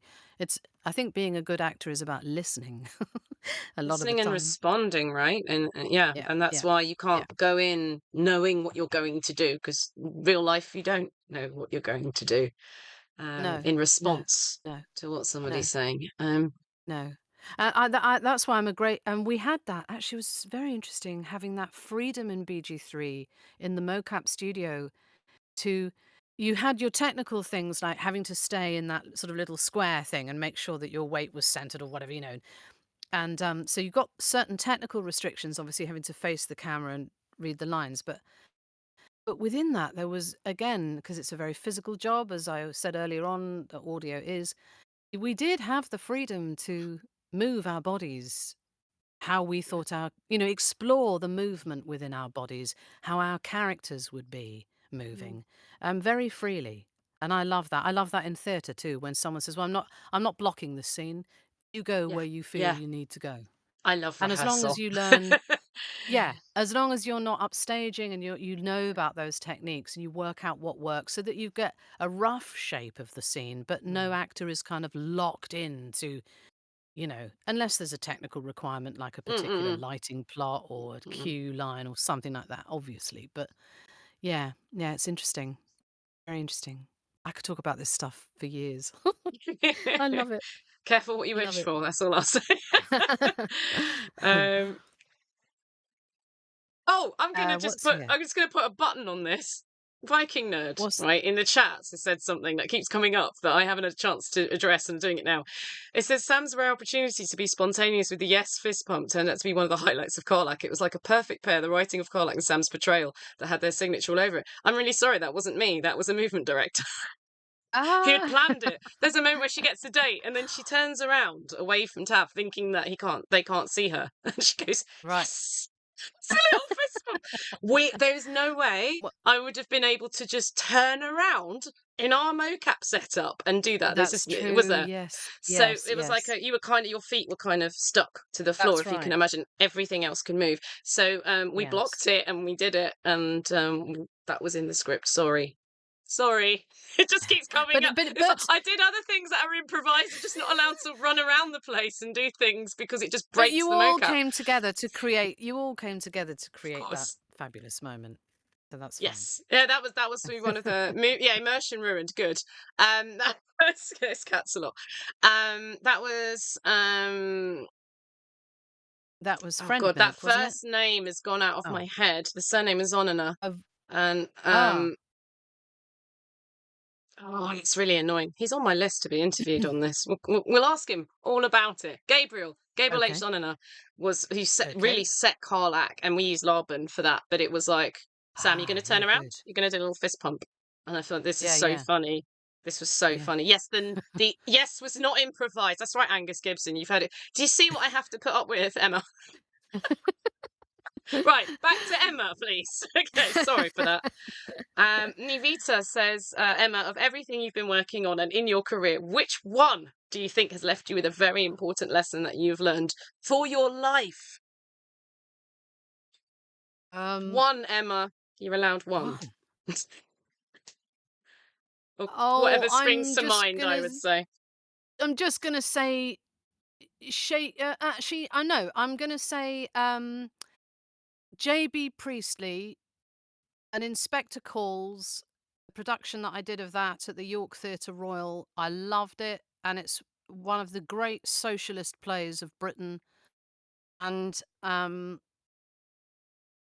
it wasn't so much a lesson, but a sort of reaffirming of everything that I feel about us being a community, being together. Of we are a society. We are not just a bunch of individuals living up our own arse.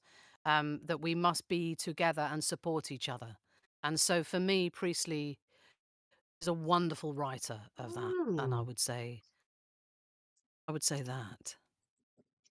Yeah. amazing. That's a good, concise answer. I love And it. inspe I didn't do it at York Theatre Royal. I did it in the West End. Sorry.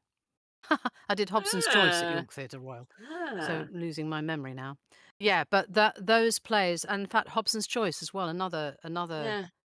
another great play of supporting and looking after ourselves in society and what it means to be working class. And Hmm. um yeah, That yeah, all the things. representation seems to have kind of disappeared in my lifetime. When I was Yeah. younger, there was stuff Yeah. everywhere.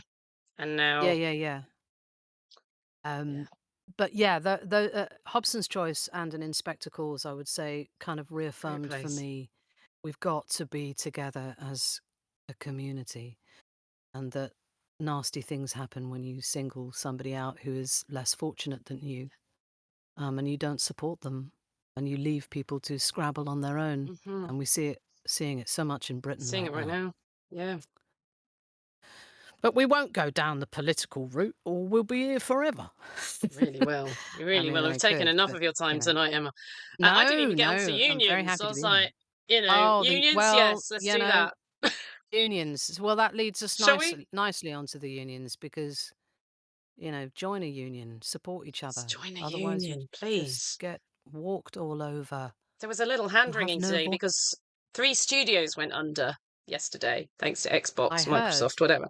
And it was like, Yes. what will we do? And it's like, we'll have some legal protection in the form of a union, perhaps. That would be a good start. But at the moment, you've got the games industry is Got nothing, nothing. no protection No, whatsoever. It's not anyone's fault. It's no. just the culture of it. And that needs to change. Honestly, you haven't got a chance in hell otherwise. You Yeah, really yeah, don't. yeah. Yeah, I know. It's very worrying. It's Serious worrying that people question. don't know about unions. Well, I That's was what's going to worrying. say, right, even talking to the young uns coming into the industry, I just about remember seeing Scargill stand up to Thatcher, right? In Mhm. Parliament, not Mm, mm, separately as I love Mick mm, Lynch, but he's not a person who would ever, because he's not an MP, he's not in Parliament. We're mm, not seeing mm. someone successfully speak truth to power. We're seeing someone like with the right arguments who has absolutely got their head screwed on, that is Yeah, speaking for yeah, the yeah. people. But to see someone Mm. actually have a positive effect, there's generations of people that have not seen that. And so they Yeah, don't even and imagine that that's possible. yeah, yeah, yeah. We did a performance actually of the Beggars Opera. I was doing the Beggars Mm, Opera at the RSC, and we did a performance for miners who'd lost mm, their jobs or gone on strike. And they came down. We did a midnight performance in the Swan Theatre. It was incredible, and laid on food and drink. And in fact, mm. Sis Berry was one of the people who helped organise it. There was a march in Stratford, and it was a fantastic feeling to feel like. I mean, what a show to see as well! The Beggars Opera, Right. you know, and you're doing Yeah. that in front of people who've come from, Barnsley and Newcastle and places where the pits have closed, and nobody gives a shit, Yeah, and yeah, yeah.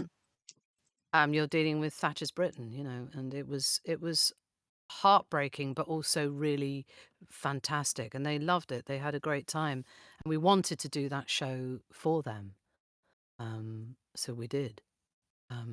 And I'll Oh, never that's ever forget wonderful. that. It was a hell of a Yeah, time, right? those strikes. Yeah, Um, so, I mean, I would say to young actors, because I believe in it, please join equity. Do something. yeah, It's better to yeah. be together.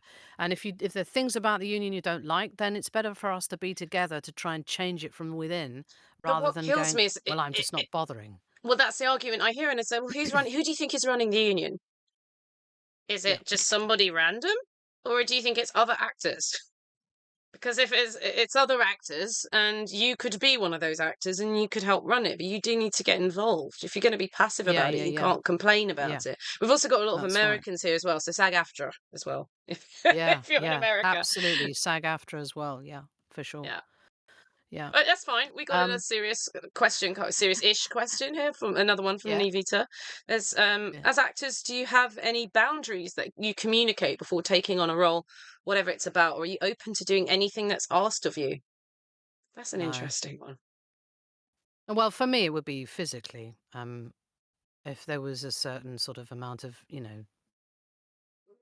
nudity or intimacy, um, I think I would have to look at how relevant that was, I suppose. I don't I mean, know. I would It say depends what outside of games, you get a warning, don't you? Normally it's to do with sex scenes and nudity, isn't it? No, it wouldn't be yeah, for yeah, violence or anything. yeah. No one's going to hit No, you. It's no, going to be fine. no, But for no. games, and this is Yeah, AAA games in general, they don't warn you. It's just there. no. And we were No, lucky there enough to isn't. have There I intimacy coordinators on hand if we wanted them. yes. Yes, we were. And, I mean, I don't think I've ever been asked to do something that I've really objected to. Yeah. I don't think. Um, and also, I'm a great believer that sometimes, I'll say the opposite of that now, I'll say the opposite of what I've just said. I think sometimes actors have to go to places that they might not necessarily feel comfortable because that's your job and you're not playing you're playing somebody else. And so maybe it depends what it is, obviously, but sometimes you need to take risks as well with a Yeah, character, absolutely. I do want when you I know. hear boundaries, I do think of sex and violence basically. Other than that, I don't. There's no Yeah, boundary for absolutely. me. Yeah, You've yeah, got the for sure. material in advance Yeah, most of the time. If yeah. it's great writing, which it always is, it's not going to be anything that freaks you out too much. It's just Mm. you're portraying people and you're portraying traumatized people a lot of the time. But Yes. that's the great thing Yes, about yes. training is that you don't take it home with you, so it's all Exactly, good. exactly, exactly. Oh, look, Admo PK says, for both of us, when reading, speaking extensively, any go-to teas or exercises for keeping the vocal cords fresh? Um, uh, there is a certain lozenge, I won't say the name because that'd be advertising, It's all which right. is Jeff doesn't care. begins with V, which is very good, which I'm sure lots of British actors know. I don't know if they're global. But um, I think vocal warm up is essential.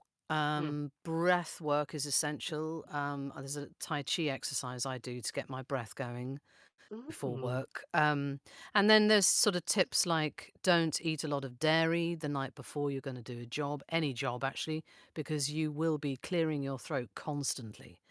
But if you do need to clear your throat, citrus, so not too much lemon and honey because that can coat the vocal cords as well. But um, uh, apple, clearing, eating a bit of apple, water, lots and lots of hydration. is a good tip. And also, if you're speaking all day, this is good tips for actors now. I was going to say, as If you're someone who does a lot of audiobooks, I'm writing these yeah, down. if you're speaking all day and your vocal cords can get quite flat. They get tired. Everybody gets tired. I mean, my slump period. For everybody has a slump period in the day, don't they? Where their energy just starts to dip before they might get a second wind. And mine is normally between sort of 3 and 5. And Mm, normally, if you're recording or working all day, you work till about 5:30, 6 o'clock, between 5 and 6. But your voice may be tired, and this is in theatre as well. So a good thing to do is to get a straw and just blow through it. So you'd put the straw in your mouth and just go, and that just rounds mm. the vocal cords again. Things like that. I do. Bit of gentle humming at the end of the day, eh? Which Yeah, sort of follows on from yeah, what you've just said. But other yeah, than that, if it starts to go, yeah. you got to rest.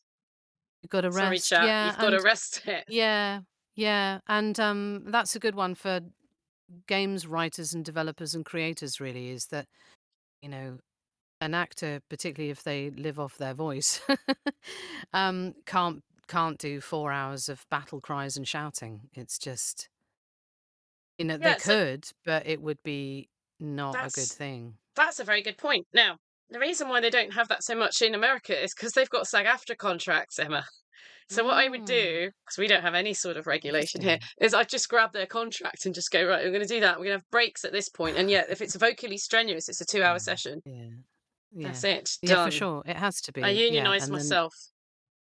yeah, mix it in with some dialogue or something because, Yeah. and Put also, it in at I the mean, end. Do the shouting at the end. That'd be good. that's right. Yeah, yeah. That's the way to schedule it. Making sure you and you have the right as an actor. I mean, it obviously works differently in different countries, as Sam's just said about SAG-AFTRA. But I think for British actors, I think we do very much have to regulate it ourselves, and there's no worry in saying, to the director, please could we do that scene at the end? Because I feel vocally warmed up to do this bit, but if I do that bit of shouting first, I'm going to feel strained a little bit to do the normal quiet speaking bit or whatever, So Mm. it's just about having common sense with it, really, I think. Advocating for yourself. That's something that comes across for a lot of actors because they want to please. Yes. It's not even And it's me that says hard, no though. very It's hard. easily.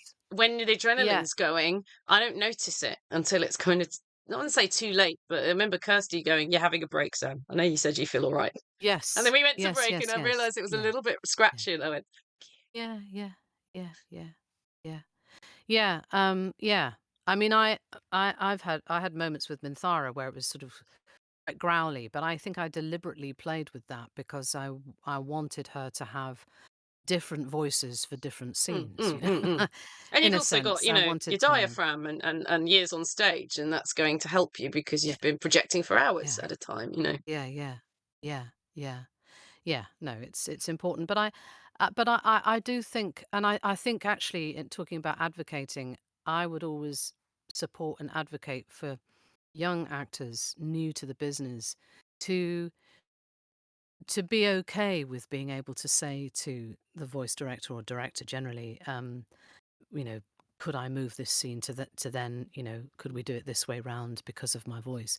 And I think a lot of young actors might be frightened about doing that because then Yeah. they get worried about having a reputation, or that they won't be employed again by that Mm, director because they've asked for something different. But it's okay because actually most directors will, in fact, all good directors will yeah, value you for taking care of your voice and your talent.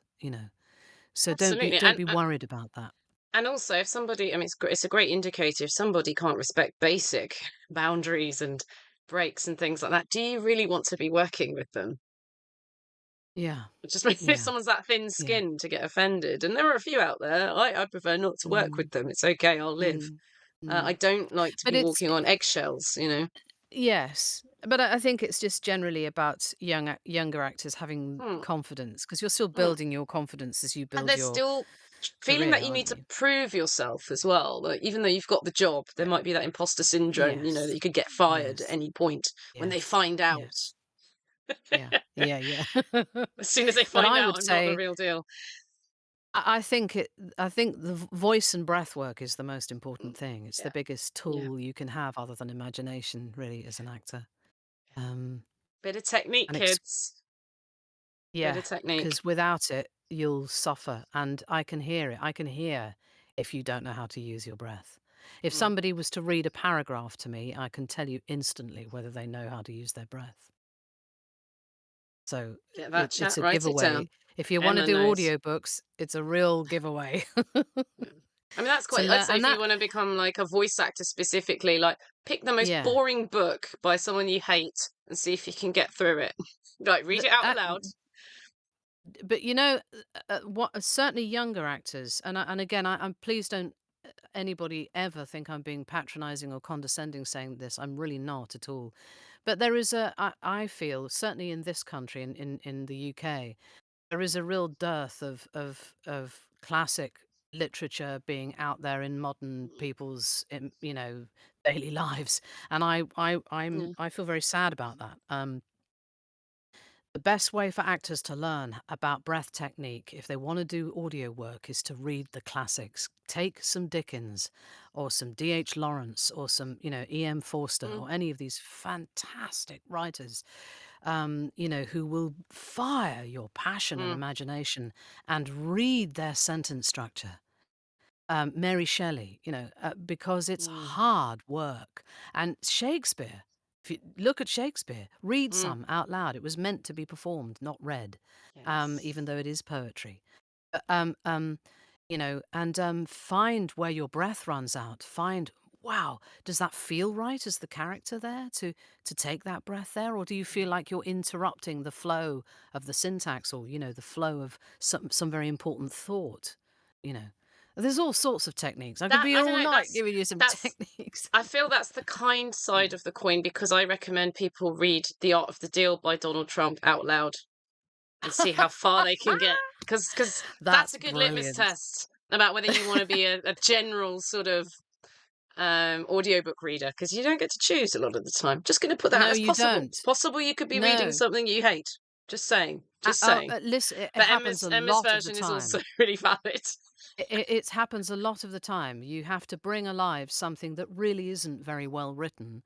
The characters might be fine and the plot might be okay, but my God, the English is something else. And you've got to make it come alive off the page. You've got to lift it off the page so that it lives and breathes for the listener. And Mhm. that yes, so I recommend Sam's point as well. Read Do something both. incredibly boring and see what you can do with it without Yeah. sounding false or pushed, Yeah. without Yeah. sounding caricature. Yeah, all these good challenges. We are slowly getting through these questions. We're going to try and do them. Emma, if you got to go, just No, whenever you need to. I'm Don't fine. don't feel obliged. I At feel like some point, we're going to I have to go might be to another keeping break. you, but No, no, no. It's just at some point we have to go for another break because these stupid ads that Jeff makes us show. ah, So well, trying for people not to miss bits. So, I'm very happy to I'm going to stay. ask the mods to drop in chat how long I've got before we go to another ad break. It's normally on the hour, so I'm just making sure before Mhm. we start get into another question because these are pretty good questions and very good Yeah, they are. answers, They are obviously.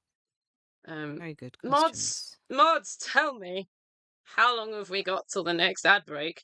Oh, 15 minutes. Let's keep going. We're Oh, good. We're let's ahead. keep going. All right. Okay. Villager Josephine Bird. Hello. Says, love hearing about Minthara's emotional moments. Do you have a general approach to playing the villain? You've played a few now, I think. Um, well, I think the most obvious answer for me for that is what is it that is making them the villain in inverted commas, and do they see themselves as the villain? So as people I'm sure have heard me already say, Minthara's life in House Bainray, even though it's perfectly fine for her, she's brought up the way you're brought up there, it was hard as well and brutal in many respects, and not easy to have your mother try to assassinate you to see if you can fight.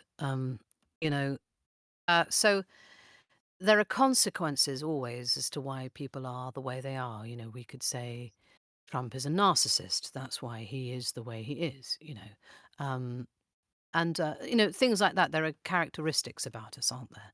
Um, so it's not enough to just be villainous, which might Mm, sound obvious, but I think if people are struggling about how to play someone, look at the lines, look at the text you've been yeah. given, and look at the language you're given. Do you speak in short, clipped sentences?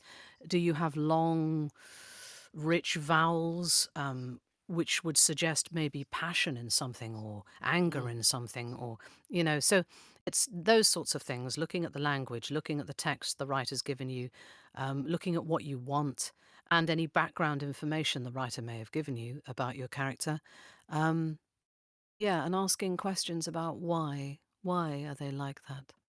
I think the rare times I've played a villain, if and I've played a very stereotypical villain that had no why. I just made one up, Emma. I just made one up, so I knew But because everyone has you, their you, reasons. You're not you born have like to. that. Yes, if you're not given Yeah, it, then you don't just go, oh well, I don't know. I'll just play it I'll like just play this. evil. Yes. I'll just Yeah. put this voice on for the line. Yeah. No, No. if you don't know, make up a reason. Absolutely, make up your backstory. It doesn't have to be Thankfully, massive, but just no. enough that gives you something to live and breathe through the Yeah. line, you know. Yeah. I was going to say, thankfully, Brilliant. on BG3, that wasn't really a problem for us, was it? We were very Not at enriched all. by the amount of text and the amount We of were we backstory there was to get through. we yeah. Yeah, yeah, yeah, we really were. We really were. Yeah. So I hope that answers the question. Sweet Is Misfortune says, is there a yes. piece of music you like most from the BG3 soundtrack or a song outside of BG3? Do you like any songs?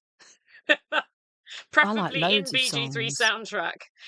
I like loads of Anything you're songs. listening to. I like all sorts of different music. I mean, I know I go on about metal all the time, but I do love a huge genre of, there's so many genres of music, aren't there?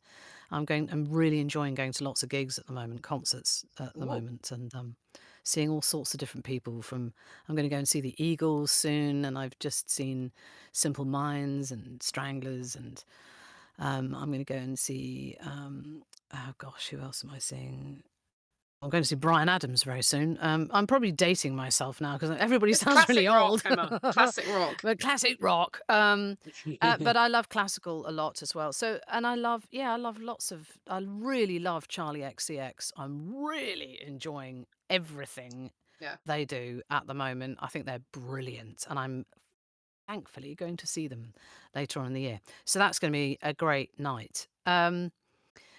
Well, I loved watching a bit of the clips of the amazing concert that you were at on Saturday. I unfortunately couldn't go, and I'm really, really annoyed that I couldn't go because there was all sorts of people who've been doing incredible fan art for us there, and I could have met people. So that's quite annoying. But I very much enjoy that Raphael's song. I think it's Yeah, wonderful. which he performed, bless him. Yeah, I And you know. I performed it with saw Boris. It beautiful was Andrew amazing. doing that. I It know. was That was absolutely amazing. brilliant. It's an incredible soundtrack. Yeah, so I'm not going to say that I've put it on and played it from all the way through, but Mm, what I've heard of Borislav's work is absolutely brilliant and supports everything Sam and mm, I have been saying about the mm. acting. It just supports the whole performance and look of the game so brilliantly. Yeah, Yeah. I that's what think I would chat say. agree with you. Yeah. Yeah, yeah, Uh, yeah, fantastic. just Jesse both. Oh, this is one for you. Just Jesse BP says a question for both. I'm moving up from local theatre, taking voice acting classes as well as acting classes. What's the best advice for moving forward? Also, where would one find a mentor? Um, I think you're moving up from local theatre.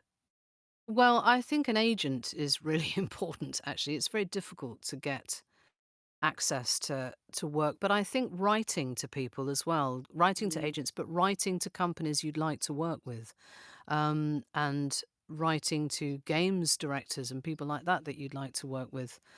Um, finding a mentor, poof, ask somebody you like, see if they'll mentor you. yeah, everything's Really, become a lot you, more if you, formalized recently, Emma. That's why it seems yeah, like an odd question to me, but I've been asked recently as well, and it's like I'm not sure there's a yeah. formal.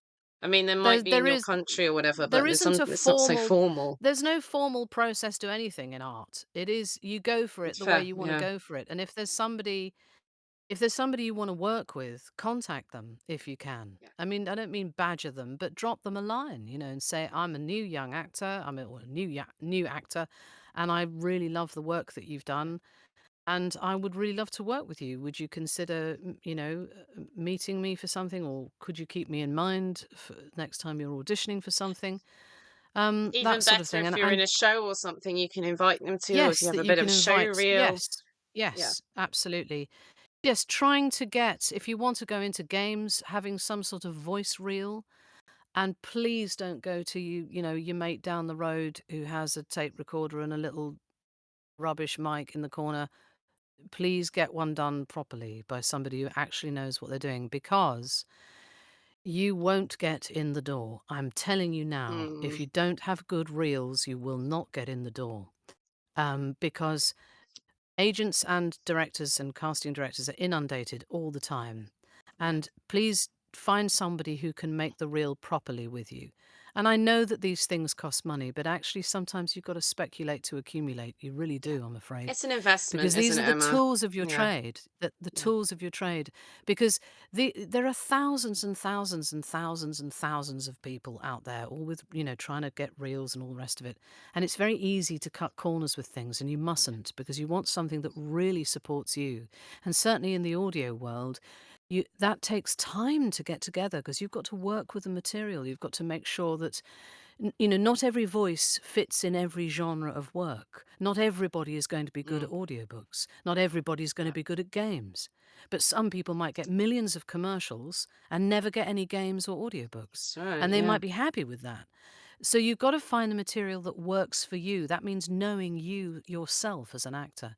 So I would say a great way forward for you now, moving up from local theatre, you're doing your acting and voice classes. When you feel ready to, you feel like, yes, I know what my strengths are. I know the kind of characters I can play. And I genuinely do. Not ones that you think, oh, I can be Hamlet, when you really, really can't. Be realistic about it and have other people's opinions about it. Ask people what they think of yeah, your acting and what they think you could play, and make reels accordingly. And the same goes for television reels, things like that, because people want to see that kind of thing. And it the though and the same thing applies to headshots. Please don't go to a mate with a good camera. They will not know how to take an actor's headshot. mm, You've got to go to somebody who knows what they're doing. Because I see, do you know, Sam, I must see hundreds of really rubbish headshots all mm. the time. I don't know how people get work, actually, sometimes. Um, I but mean, I'd say nepotism, but maybe. it's the But real so answer. But it's no, I it, it- absolutely hear you. it's Yeah, it's really worth spending time getting those tools together, because they'll last you a good few years, and you can keep adding to them and changing bits and things like that. yeah. So that's what I would say That's would a be a great good way answer. forward for you. Just Jessie BP. Um, Mentor, I don't know, love. Write Yeah. to somebody you like and see what You, happens. yeah, you may well be working with someone you just really vibe with, Yeah, and yeah, do it yeah, that way. yeah, But yeah, I think yeah. And that's a tougher one to answer in a way. yeah, keep doing as much acting as you can, and classes, and or trying to get involved in local theatre companies, professional Yeah. companies, that can give you work. I mean, the good news is you've got the love for the art, which is fab. A lot Yes, of people that that's ask this wonderful. question don't. They just want to know about Yes, how they can make money, and you yeah, go, "Oh God." yeah, yeah, But yeah, yeah. you're doing the right thing. It's now going to be a business, the It's set of business business. decisions. Yes. Yeah, Yeah. yeah. Yeah. As much as we love all the art, and that is 99% of it, there's 1% which, or let's say 2%, which is business, which has to be done properly. And that means good headshots, good reels, so that casting, it's, honestly, they'll chuck them in the bin. If you don't do it properly, you won't get in the door. Yeah. They don't have There's time. so many of They'll us. look at it. The first 10 seconds has got to grab people, be it vocally Yeah. or be it visually. And if it doesn't, okay, it's a little tight. Let's say 20 seconds. Um, they don't have time. They're not going to go. There's no point in putting on the great speech at the end. It's you got to Yes. go Yeah. in hot. Yeah. Yeah. Yeah. Because they will not listen. And also, please don't make anything beyond a minute, minute and a half, tops. Most people go, "Oh, I've got 3, 4 minutes of fantastic stuff." And I'm Well, gonna have to fill great. it all. You'll be the only person looking at it or listening to it, I'm Yeah, afraid, yeah, because agents and casting don't have time, and they yeah, won't do that's it. very true. Emma, on that bombshell, we're going to have to cut to another break Yes. because Okay. we're going to talk business after this. So we're going to talk a little bit games industry after this for the next question. Yep. Thank Yep. you to lovely George Taylor, who's raided with a ton of people tonight. Hello, welcome to the channel. Do stick around. We've got Emma Gregory here tonight. I'm sure you know who she is. If you don't, you fools. But you must stay, have a listen. She's giving great advice about industry acting, text, love of storytelling, all the good things. So we will catch you in about Thank five you. minutes, Emma, if that's all right, unless you want Yeah. longer. Fantastic. Um, No, no, no. That's just good let for me me. know. And I'll see you soon. It's all good. Okay, hang on, kids. Don't touch that dial. And we are back, and yet again, we can't see who's been making lovely donations to World's Central Kitchen. They've kept coming in all evening. Thank you so much. We've latest donations from Fo, Stefan, who says wonderful work. Sra says fantastic stream. Thank you, heart, and an anonymous Oh, donation as well. Thank you very much for all donations, great and small. World Central Kitchen will be very, very grateful as I am. Thank you. yeah. Right. We are in. I Very was going to say we're good. in the final stretch, but who knows how long it will take us to answer these questions. Then thank you again, Raiders, for joining. We just had George come in, I believe, plays Roland in Baldur's Gate 3 with 302 people. So thank you. I hope Oh, you wow. stayed. Please stay, because Emma's giving amazing acting and acting career advice as well. Oh, thank Shall you so we? much. Hey, George Shall Taylor. we? There we go. I remembered your surname after all. Yes, George he's still here. Taylor. I That's think it. I'm He's still... doing Comic Con with George, I think. When's that Mm. again? When's that? In London, right? London is 26th of May. I'm doing that one, and I'm doing Manchester Comic Con the end of July. So I'm going to be there. you're going to be there too. So come down and say hello to And us, David Jones. You might have heard of him. He Mr. plays a character called David. Halcyon. He will Oh be there yeah, too. there's He's nah. all right. But we'll be there. Yeah, We'll be the there. brilliant Dave Jones is going to be there too, and yeah, so yeah, it's all good. Yay! Yeah. Rah. Plug. I'm getting better at this. Getting better at it. Sometimes I just forget a lot of the time. Yeah, yeah, Hope you're all feeling refreshed after the break. That'll be. indeed. I hope you're good. Yes, we're about halfway through the questions. Let's try and get through them a little bit quicker. But obviously, Yes, you're also I will not ramble. dispensing I will wisdom. You're not rambling. curtail my answers. No, this is your night tonight. I know, but Nomlet. I could keep you here till about 3 in the morning, Don't chatting say away. that. They'll want that. Don't say that. They'll want that. Like, watch chat explode now.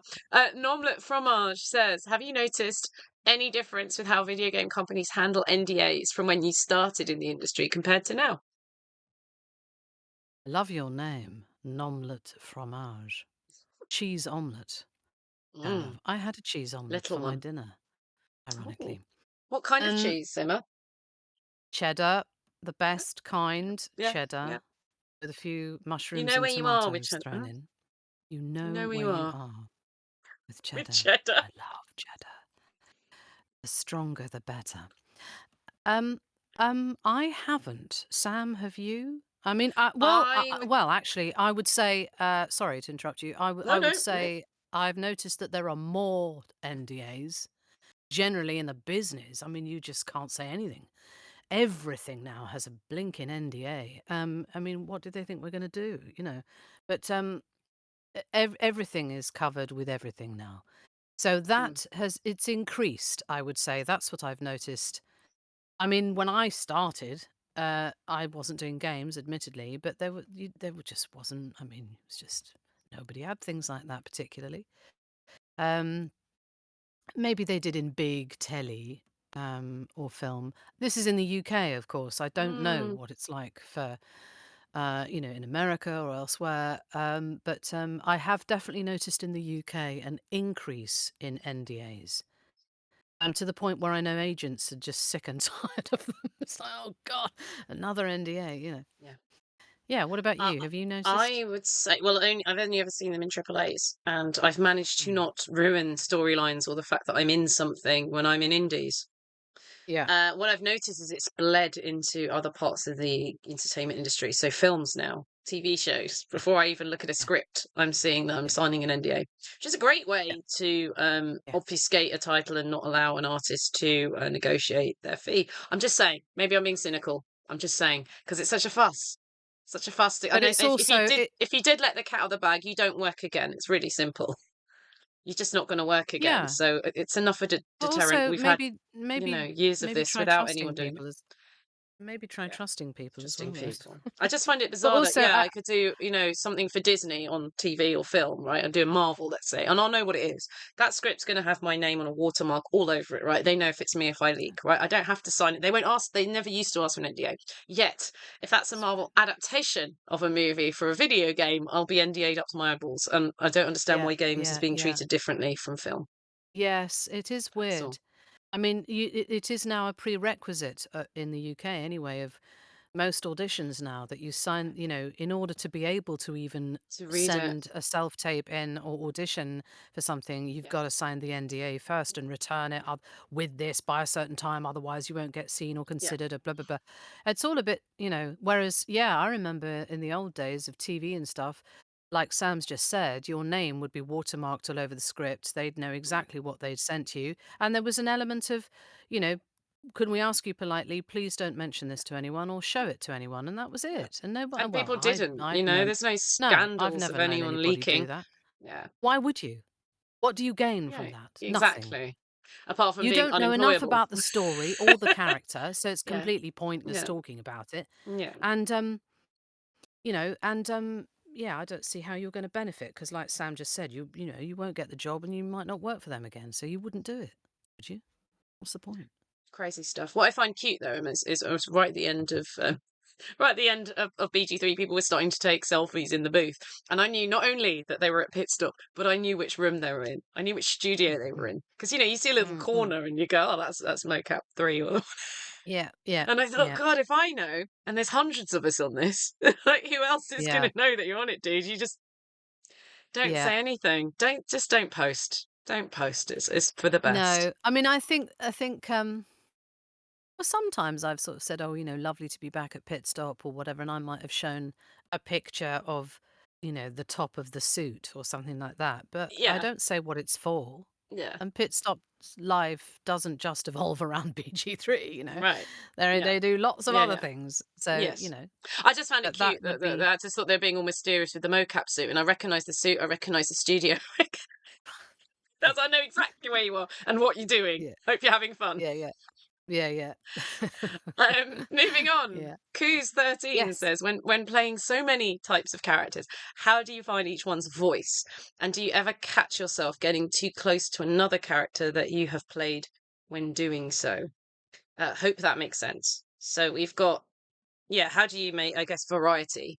I assume when you're playing lots of characters within the same production, one after the other. And I guess the next bit is taking it home with you. Um, well, again, it's like I was saying before, you need to be looking at who the character is, where they're from, what they're doing in the piece, why they're doing it. Their language, the way the writer has written them, gives you very much the kind of feel for the character. So you might feel like, oh, they sound quite sort of tight or uptight. I think I'll go for a kind of, and you do then, I do Mm-hmm. anyway, what's called playing with pitch and pitch Mm-hmm. range. So I might, you don't just use a full centered voice with everything because everything will sound the same. You need to be playing with the dynamics of your voice, really, and the different energy and the energy that the character gives you. So, like that Iago example I gave earlier, short clipped could be maybe slightly more uptight, maybe more bound, or the way I approached some of Minthara, certainly in the early stages of the game. When she's under the influence of the absolute, I find that quite different, very different from the journey she then goes on when you've rescued her. and recruited her into your party. That allows her the freedom she finds in friendship, then frees her up to be a little perhaps less uptight vocally. That kind of example I was giving before. So I play with pitch range and intonation, the dance between vowel and consonant, what the character's language is like, accent, um, how old they are, age as Mm. well, even though your voice doesn't change that much during the course of your life, but it can be enriched by age, for women, menopause, and smoking, that kind of thing, diet. So there's all those sorts of Mm. considerations when you're thinking about a character. I mean, sometimes writers, particularly in audiobooks, give you it on a plate. He was, very overweight and wheezy with a slight lisp. I'm Yeah. being stereotypical kind of rubbish, but that kind of thing. So That if you helps a didn't lot do though, so that, you don't have to do that yeah, imagination work yeah, yourself. It's just yeah, there. yeah, Yeah. yeah. So if you worked against that, then listeners would be going, "Oh, well, why aren't they doing The that very sort of voice?" radical Um, version of you know. yeah. Um, so I try to vary it that way so that it doesn't get too near. But at the end of the day, I'm human and not a robot or a bloody AI generator. AI, yes. So don't get me started on that. We're not gonna Um, touch that, we're good. No. um, so I can only do what I can do and try and. For me, it's about telling the story and the truth of the character, rather than Mm, sort of, mm. I'll find that first before the voice. That gives me the voice, in other words. I You was know, gonna say, yeah, with me, the voice comes last. All this other work has happened with my imagination study of the text. it's Again, playing with the interesting voice if though the I'm doing different lots. techniques. It's different. It's interesting the different techniques that actors use to get into things. Though I mean, Olivier famously used shoes, didn't he? He found the characters' Ah, shoes. I do He like a worked bit of from the costume, feet. but only like for audio and games, not so useful. I But for I stage, find absolutely. Yeah. yeah, yeah, I find no, I find costume or what I might be wearing that day for an I don't mean going in costume to an audition, but just something that might give you that air of, so if it's a A little hint. particularly sort of forthright lawyer or, Yeah. or even Minthara, I would go wearing a jacket. If I'd seen the script before and I knew the kind of scenes I was doing and I Mm, needed that kind of strength, I might make myself physically bound by a little bit that day by mm. what I was wearing, perhaps. Yeah, it's a great answer. Thank you for Um, sharing the just insight. just to give you the feel of it, because if you're going there in sort of tracksuit trainers and you're kind of all, that makes you feel kind of quite I free, mean, doesn't it? for Carlac, it was very handy just Um, rolling in, going, "Where do I stand today?" Yeah. sure, sure. But yeah, no, So absolutely right. there's things. Tracy wore Go. heels. Yeah, Tracy wore yeah, yeah, heels the yeah. whole time for Jahira. Yeah. Yeah, but that's it. You see, because yeah, I mean, she's come from quite a similar career background to Mm. me. She was a Carlton Hobbs winner as well, and I think, Mm. like if you're doing classical stuff, um, Yeah. or Edwardian stuff, Victorian stuff. This is again for all you budding actors. It really helps to put on a long practice skirt Yeah. and to maybe, literally put a stick down the back of your jumper to Yeah. keep that upright. If you've got a corset, wear one, Yeah. because the way it makes you feel and the difference in breath it gives you is phenomenal. You can't rehearse that stuff in Yeah. in trainers. And you You don't, just yeah, you can't. don't, you don't want to find out what it feels like and have that change you in the No, tech. at the tech, no. At the technical rehearsal, the dress It's not a rehearsal, good time. because also it gives you the voice, which is part of your character, you know. Yeah, I've seen people get nasty shocks when they get to text because they just didn't bother, Yeah. Yeah. uh, and then they've got to deal with it, you know. So Yeah. yeah, Just for the I rest would of the say run. that. Yeah, yeah. um, Loot the Body says, Emma, is Minthara too posh to use contractions when she speaks? I'm not sure I've ever heard her do that. I'm sure there are some in her text, aren't there? I don't think so. No, Chat's going to turn on it's Loot the not about Bodies now. you can't. It's not about being posh for Minthara, is it? It's just that she No. is the status that she is. She's born She's highbrow into House Bainray. They are the biggest family and house in the Underdark. They rule Menzoberranzan, and that is naturally who she is. I did find, though, interestingly, though, Loot the Bodies, great name, that, as I was saying before, that sort of dance that Adam and I, my writer and I did, as he got to know me and I got to know the kind of path he was taking Minthara down and the sort of words, I think he did play off that kind of almost classic um, way of delivery I was I was giving him, I think. mm, So yes, there aren't that many contractions, but there are some, I think. Yeah, awesome. Sh- Yes. not too posh, but very much of Bainray. Yes. I Yes. like detectives, says. All right, question for Yeah. Yeah. Emma. I'm just reading ahead. Act 3, Dark Urge spoilers chat. Put your fingers in your ears now. How would Minthara react when a romance Dark Urge rejects Bal, which results in Bal killing Dark Urge on the spot? I'm sure you've done it. I'm If sure I you've have, I can't recorded it. remember. Um, Would I'm you not be going to upset say any. if if a romance I, Dark Urge dies? I think you would I think be. extremely upset. Yeah, Yeah. I I remember guess. what I've seen all the reactions to when they go full Baal spawn. Slayer. They turn into a Slayer, and everyone's off a foot. Really? Yeah. We had a good Yeah. thing. Look at you. Jeez, really? You thought that would? um, No. Okay. Should we move on? Probably quite surprised as well, I Yeah. think. Yeah. I would Yes. say. I'd say. Yes. Um. Not a Oh, very cool. Okay. massive answer for you, but there we are. We got to move. We've got to move, and some of this we have covered as well a little bit, but that was a Yeah. very specific one. I'm sure someone in the chat will tell you you're wrong. Don't worry. Lou, I love you all, Probably. darlings. I do. I do. I just let you police yourselves, work it out amongst yourselves. We can't always read it, unfortunately, as we go live. Right, Lou 89 says, "Hi Emma. I was thinking about how actors in the volume were pretty much on their own with just the script and the directing team. I'm wondering, when you were working with interactions with Karlach and the other origins, what kind of image did you have in mind for them? Did you draw from any past performances or visuals to help shape your portrayal?"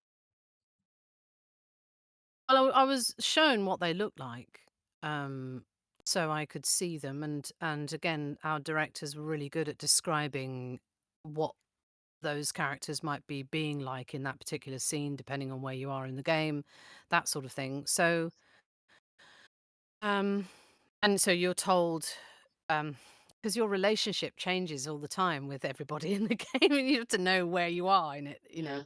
So, yeah, that's the best way I can answer Oh, and the that, directors really. would describe it to us. I think we were Yes. very supported, weren't we? I mean, they would really Oh, paint the picture completely. Yeah, for yeah, us. totally. As much as they could. That's what was so phenomenal about the way they held the game in their heads.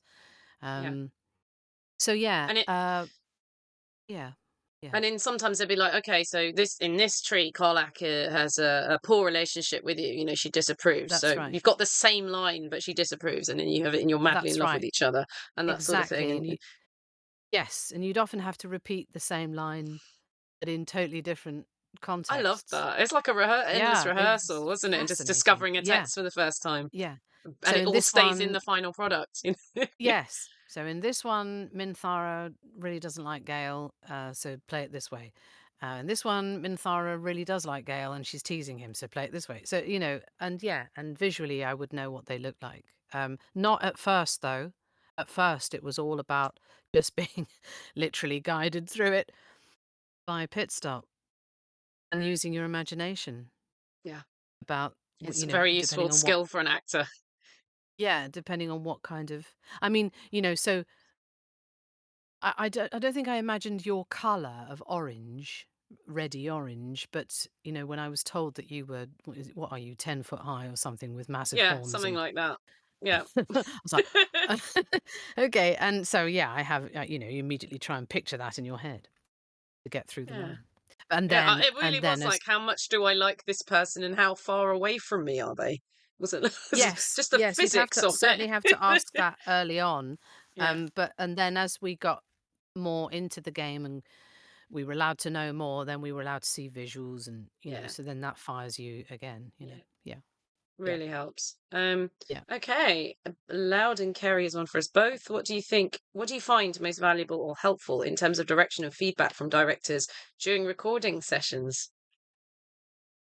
I did answer this the other day, so I can be very quick. Actually, it's just the rapport at the beginning. I think is the most useful thing for me, because for me, having a laugh with the director and bouncing off each other, even though it seems like you might be wasting time, those were the sessions I did the most lines, because you just start powering through them because you get each other. Yes, I would totally agree with that. And I like directors to, particularly in games, to give you as much as they are possibly able to give you about the information of the scene. What is happening, where you are, do you like the person, don't you like the person? Mm, Um, it's really not helpful at all when somebody just says, they read through the line beforehand with you, and then they go, "Okay, in this one, just so you're quite angry here," and then they don't tell you why, or they, fortunately, yeah, haven't had too many experiences of that. yeah, But you need to know who you're speaking to and where you are.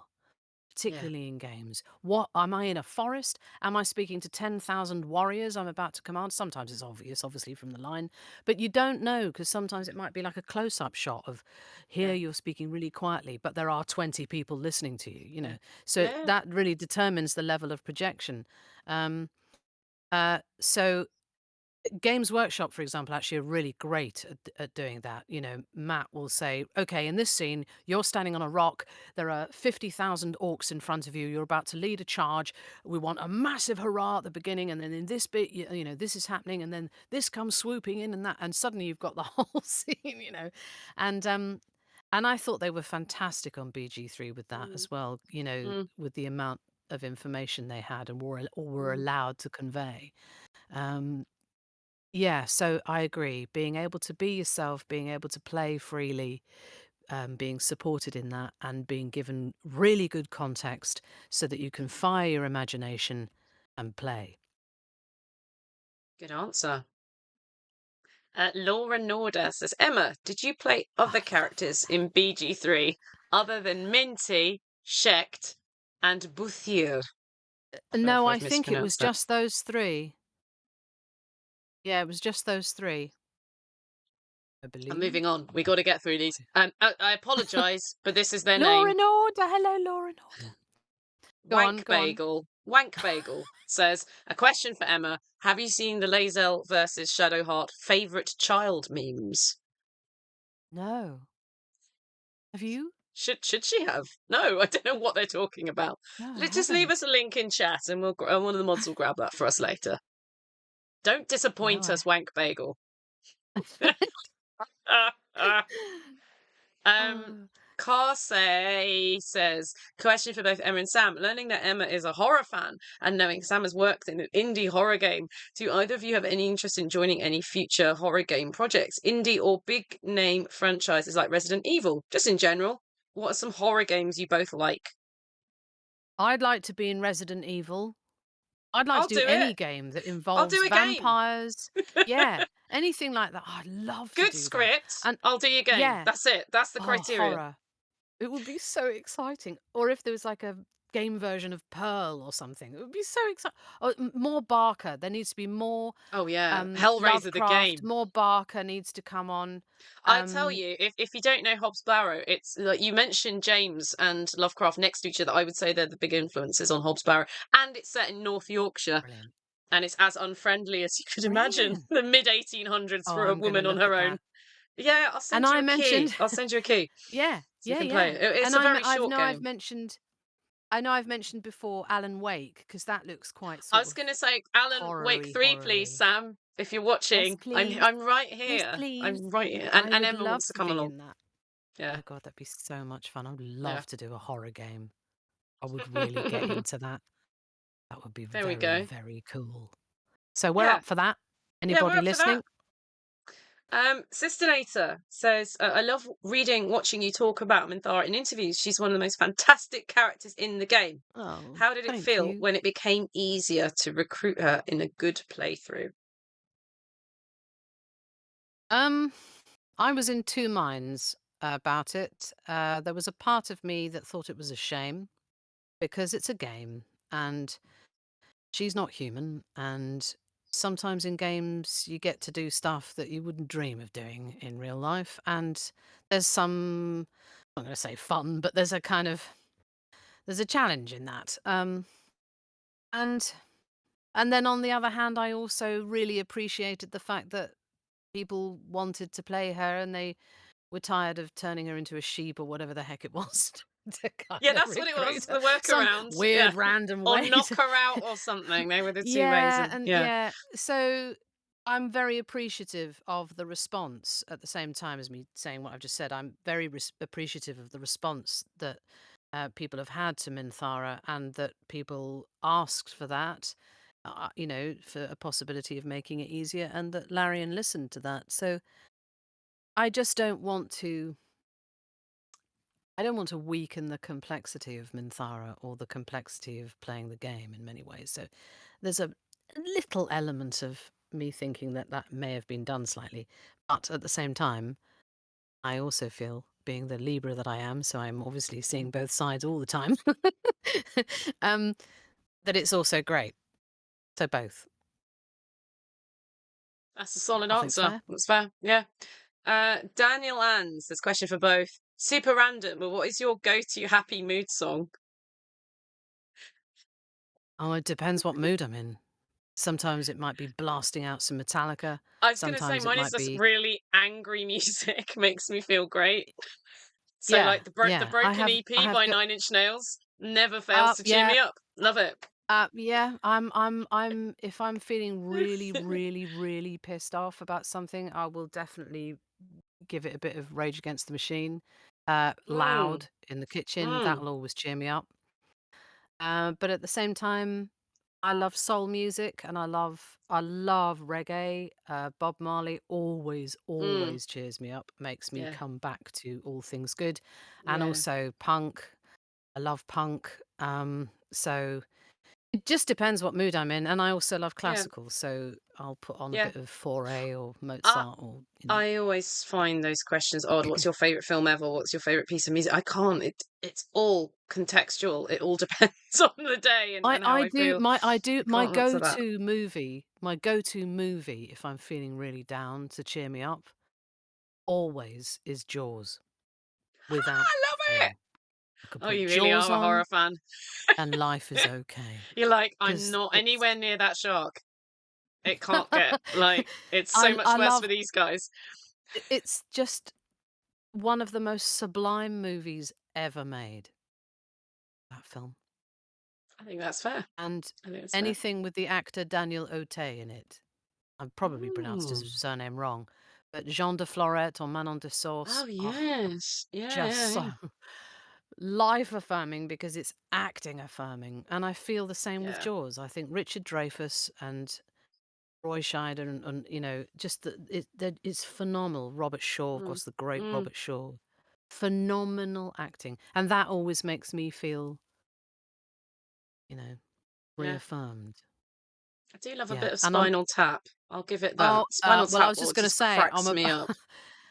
Christopher Guest, I think, is an absolute genius, and I Yeah. can't wait for Yeah. the next one to be out. They're doing another one, Yeah. and I I'm didn't really know looking that. forward to Oh that. gosh, I didn't know that. Oh my gosh! Oh, but all the other ones that they've done. Oh gosh, Best in Because they have Show. done, yeah, yeah. I was going to say they've done Oh some my others, but gosh, they've they're also done some phenomenal. Spinal Tap anniversary get-togethers. But they're normally a live show with an element of improv as well. Yeah, Those are funny. yeah. Oh, Ah. Spinal Tap is a piece of genius, and then actually another great film that I'll put on that will really cheer me up is With Nail and I. Um, I'm finding that more it, depressing as I get older. It oh was my god, I hilarious when I love was it. young, and now it's a documentary. Yeah. And yeah, absolute wonderful film. Yeah. And again, for the genius of Richard E. Grant, I can just watch him all day. I think he's beautiful, a beautiful soul. And yeah, so actually, there's so many things, aren't there? And again, it very much depends on a mood. But the one go to for any mood would be Jaws. Fair. That's a good answer. I There was you not expecting that. uh, Gungra? I don't think it's grunge. I think it's Gungra. What was your favourite, or if you have more than one, parts of bringing Minthara into life for BG3? I feel you've answered that, but if you want to quickly recap. be my guest. We're Very almost there. We're almost at the last one. lots of feeling. Yeah, I mean, just reaffirming, finding her. I just really enjoyed bringing her journey to life, really, and where that allowed me to play vocally and somewhat physically, given the restrictions of mocap as well as the character. But yeah, finding where she was more centered and where she wasn't centered, where she was off kilter, and what that then did to the voice and what was happening to her at the time. Um, and and and working with everybody at Pit Stop, quite frankly. Um, Mhm. I adore them all, and they really helped me to bring her to life. I Um, miss them, and and I didn't even spend nearly as long with them as you guys did, but I do miss them. yeah, they're phenomenal, Yeah. and also, Um, Adam Smith, my writer, I'm Mm. really grateful to Larian for the creativity that they let me explore with Minthara. I know that in many levels, Minthara is probably a risk for them, but you know, it was fantastic that they trusted it and they let me go with it and they gave me such incredible material. I'm very grateful to everybody involved in the game. Mm. Okay, we are at the final question. It's Another one possible. from Gungra. Gungra. Minthara's voice is so soothing, delicate, yet viciously with deep emotion. They've written lots of Thank you. punctuation. I'm enjoying it. Thank you. How much of that is your own voice and also your own choice? Um, well, I speak the way I speak. So, yes, I do have a naturally deep voice, as you can hear. But I was asked to focus on a lower register for Minthara. But at the same time, as I've already sort of said, when we started to see after early access and stuff where the character was going to go, I was then allowed to play with different registers. And also, I was allowed to. Um, vary her when she's uptight as well, particularly under the absolute's influence of where she could be very Mm, clipped. mm, So I might use more of a middle register, and then because she's a number 10 status, that means she believes that she's as high as she possibly can be in terms of where she is in society. And there's no need for her to bark unless she wants to, or to be. Um, oh gosh, impatient with things unless she feels that way. So she can relish mhm, language and sit in it. Like for example, "Oh Saza," that line where liked sitting in that lower register a lot to let it ring out, I suppose, in a way. So I had lots of moments like that throughout the game where I can play, mm. and I could take her wherever I wanted to take her, really, as long as her basic voice was a lower register. And but thank you. Yes. Yes, it's my voice. um, yeah, so my voice and choice. Yes, I think that answers it. I think it does. And with that, Yes. thank you, Emma. We got That's through it. This is the longest session we have ever had, but I think that's wow, it testament to how was. popular you are and how much everyone's Oh, been thank you. very, very excited about you coming on. Chat, I've you've stuck absolutely around loved and you've it. been fab and people very well Oh, behaved thank as you, much as chat. I can see.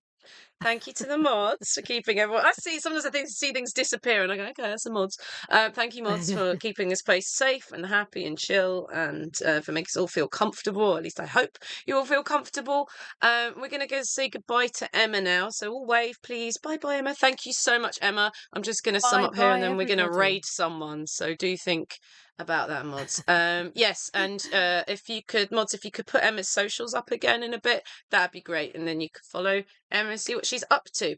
Well, Yeah, love you, babe. thank you everybody so much. Thank you so much. I've really, really enjoyed it. And everybody, thank you so Yes. much. I pressed the button too soon. Okay, thank you, Emma. Goodbye. Bye.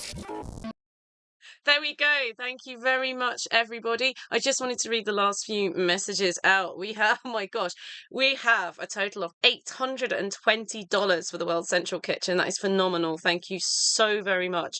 We've had donations from since I last read them out, Bettina and Tashin. or Tassin, sorry. Thank you very much. That's really appreciated. They're a great cause. If you want to check out more, look at the Command charity. We will be back soon. Let me just put the schedule back up again. Here we go. So we'll be back for, I think, the final episode of Lesbian Misery with Life is Strange, True Colours on the 21st, which is a Tuesday. And then we'll be back with It Takes a Village with a composer in video games who's absolutely wonderful on the 29th. So very much looking forward to that. So nothing next week, but then we'll come back. It'll be awesome. Thank you so very much again. So very generous of you. Thank you for staying. Thank you for your wonderful questions. I know Emma had a great time. I had a great time. It's all good. Right. Who are we going to raid, mods? What's going on? Stephen Joyce is still streaming? Let's go to Stephen Joyce. I wonder what he's playing. Do we know? Let's go. Let's go. I'm just going to be dancing here all night to this one track. And then I will see you around next time for Life is Strange and then a little bit more of It Takes a Village. Bye.